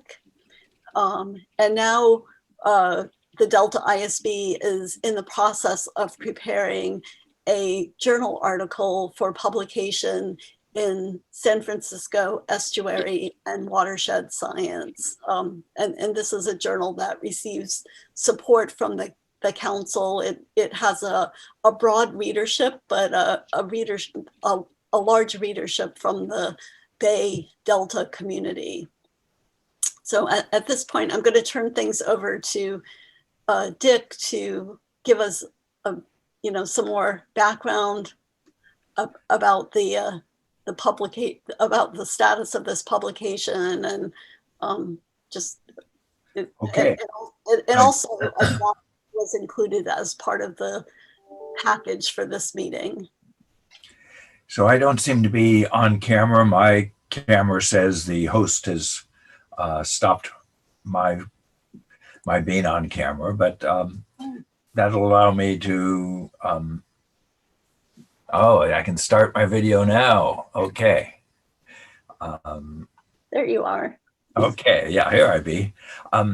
So the San Francisco Estuary and Watershed Science is the journal for the Delta and the Bay and the upper watersheds. It is a peer-reviewed journal, but it is a little bit in-house in that a lot of the funding is coming out of the Delta Council, Delta Stewardship Council. The board has written one other article before. We should have written more articles somehow along our way, but hopefully the next board will pick up and do better. This particular article started with the discussion paper, and the discussion paper had some contention because we were pushing the envelope, and we're still pushing the envelope, but I think that's entirely the purpose. The draft that has been circulated to the board differs from the discussion paper in that the language becomes tighter. It's written more as a journal article. We were able to say what if or think about in the discussion paper, but now we're adopting more of a tone of, we're more serious about this. The organization is tightened. The statements are much better referenced. We have many more references than we had in the discussion paper. It is stronger on disturbance ecology than was the discussion paper. I guess it's actually, that was not in the discussion paper at all. It's stronger on distribution ecology. And so we're building it up. We have more material on the issue of, in a rapidly changing situation, expectations as to what is possible also need to be adjusting. And the public's not going to adjust themselves. The public's going to need signals from the scientists as to, gee, what's happening. So that sort of the outreach problem becomes even more important, the interaction with policymakers and the public and stakeholders, because they just need to have their expectations in line with reality. But there's also emerging possibilities that we can only capture if the public is coming along and saying, yeah, let's do that. Let's go that way. What are the next steps? So we're hoping for feedback. We've gotten some feedback from Vince already, and that's constructive and hopeful, positive. We would like constructive comments, critical comments. We are hoping that every board member feels they can sign on to this, but we're not making the publication contingent upon every board member signing on to it. So like board reviews themselves, not every board member needs sign on to a board review. You have the option of saying, well, I just don't quite feel comfortable with this, and here's why. For board reviews, we've never actually exercised that other position and had that published, with our reviews. And with a journal article, of course, it'll be a little bit more difficult to publish it in or with the journal article, but I think we could try to make provisions for that in this particular case. If the editor is not ready to go along with that, then we may have to, facilitate the writing of the alternative views to help those out who want to say something different, but don't feel like they have the time to go full strength. We have mentioned, when we had a panel discussion back in January, we mentioned to the panelists that we were going ahead and likely to be writing an article, and we invited them to possibly join. Again, it was voluntary on their part, and those invitations have not gone out. And there was also discussion of a broader article for not such a regional journal, but a broad scientific science journal.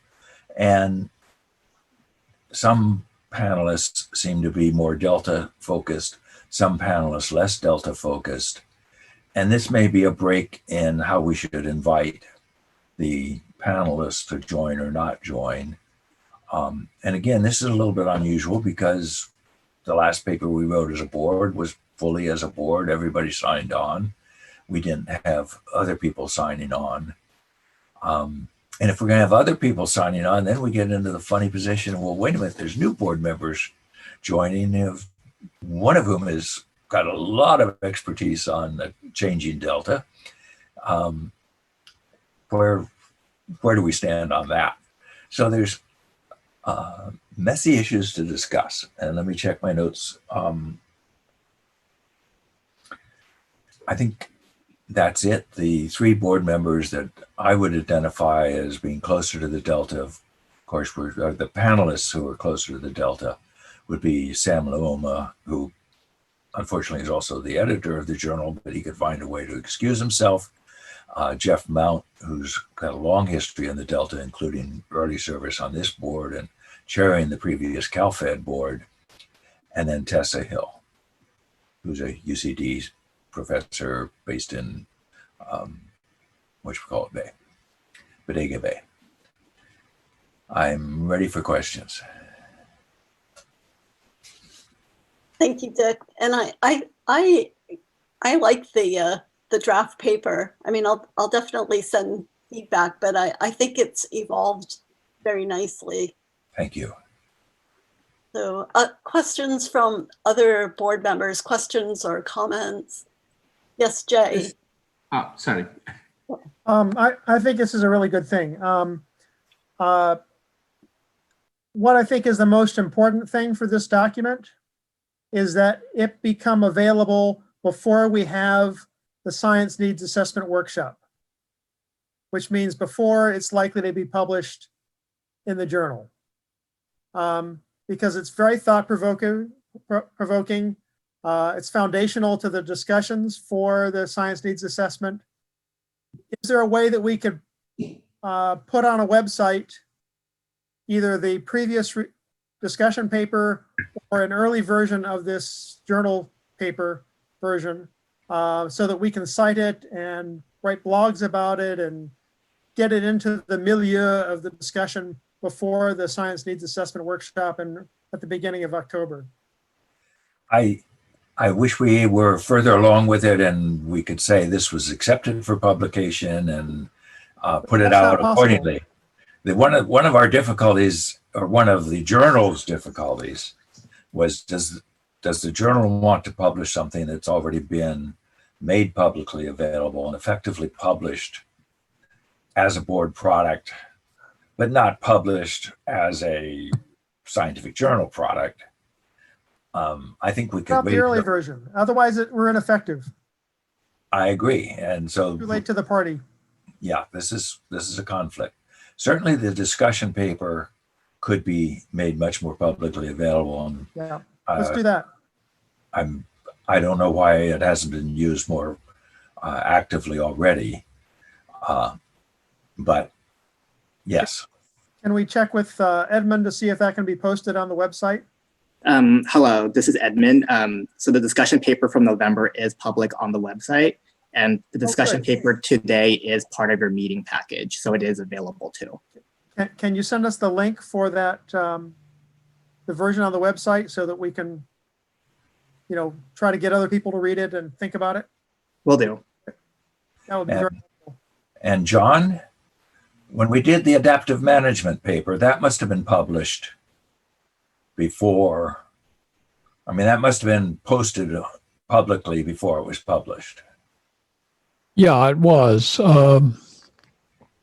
And there weren't any particular problems with that, but it posting something that is there for the public is a little bit different than actively promoting it and distributing it to the public, being much more active in pushing it. So I think that's where we get into that gray area. The discussion paper that we wrote is a predecessor of the draft that we have prepared to submit for publication. And we take some of the points that were raised in the discussion paper and amplify them and extend them in the draft that we have now, particularly in terms of calling attention to some of the coming dynamics of change in the Delta, the acceleration of the rate of change, the more frequent extreme events, the potential for hitting thresholds more often. We want to try to make those part of the consciousness that is pulled in to thinking about essentially how we do science in the Delta. So it's not just forward-looking, which kind of implies that we're taking where we are now and extending it into the future, but also recognizing that the future is likely to have some rather different dynamics that may compromise some of the ways we think about science, and we need to start thinking about how we make adjustments in science. So it's a rather different kind of, it's an extension of what we had done before. I don't see that there's a problem in making the initial discussion paper available. And as Edmund says, the current draft of what we are thinking about submitting is publicly available now. But we want to make sure that we don't put the cart before the horse. We don't preempt the possibilities for publication by pre-publication. But I think we could argue that using the paper through the science needs assessment is still sort of internal use, not full-blown external. I don't know. So I'd hate for us to jeopardize anybody's tenure decision. I don't think that's an issue. Why don't you ask the editor of the journal what that person suggests? I think we should do that. So I think we had comments from both Joe and Jim. So Joe, did you have a question or comment? It's a comment, and I think it's a very nice paper. It's nicely evolving. One thing I noticed, maybe I request from Dick, is to put a little bit of more Delta material there. It's a very nice concept. Some of them I have never heard before, it's like expert elicitation, horizontal scanning, all sorts of things. But if you can put some Delta material are lacking in some areas. So if you can kind of infuse a bit of that, that will increase the value. Okay.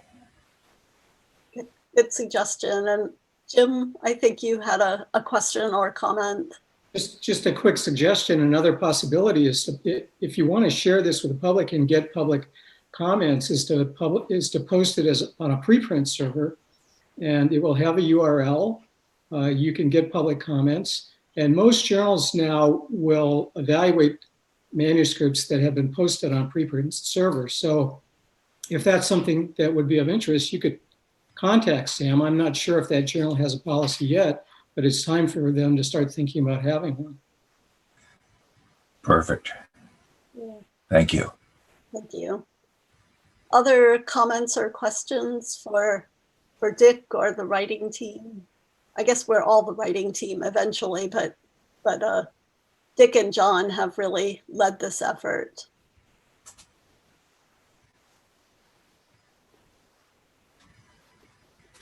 Well,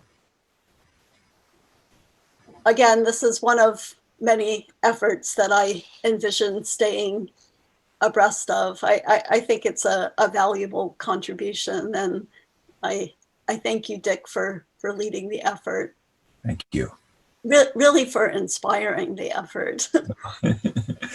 I guess for background to the new members, I've been pushing this at least since an article in SFEWS in 2013, and then as a co-editor, tri-editor of the State of Bay Delta Science, I was pushing it.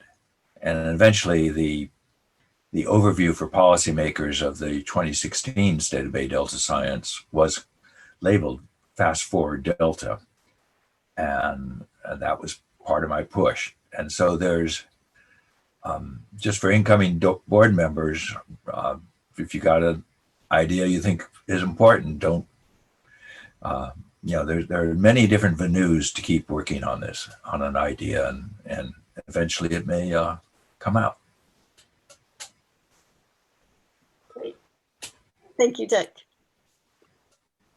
Okay, so that wraps up our outreach activities, and I think gives incoming board members a perspective of what we're doing in the outreach realm.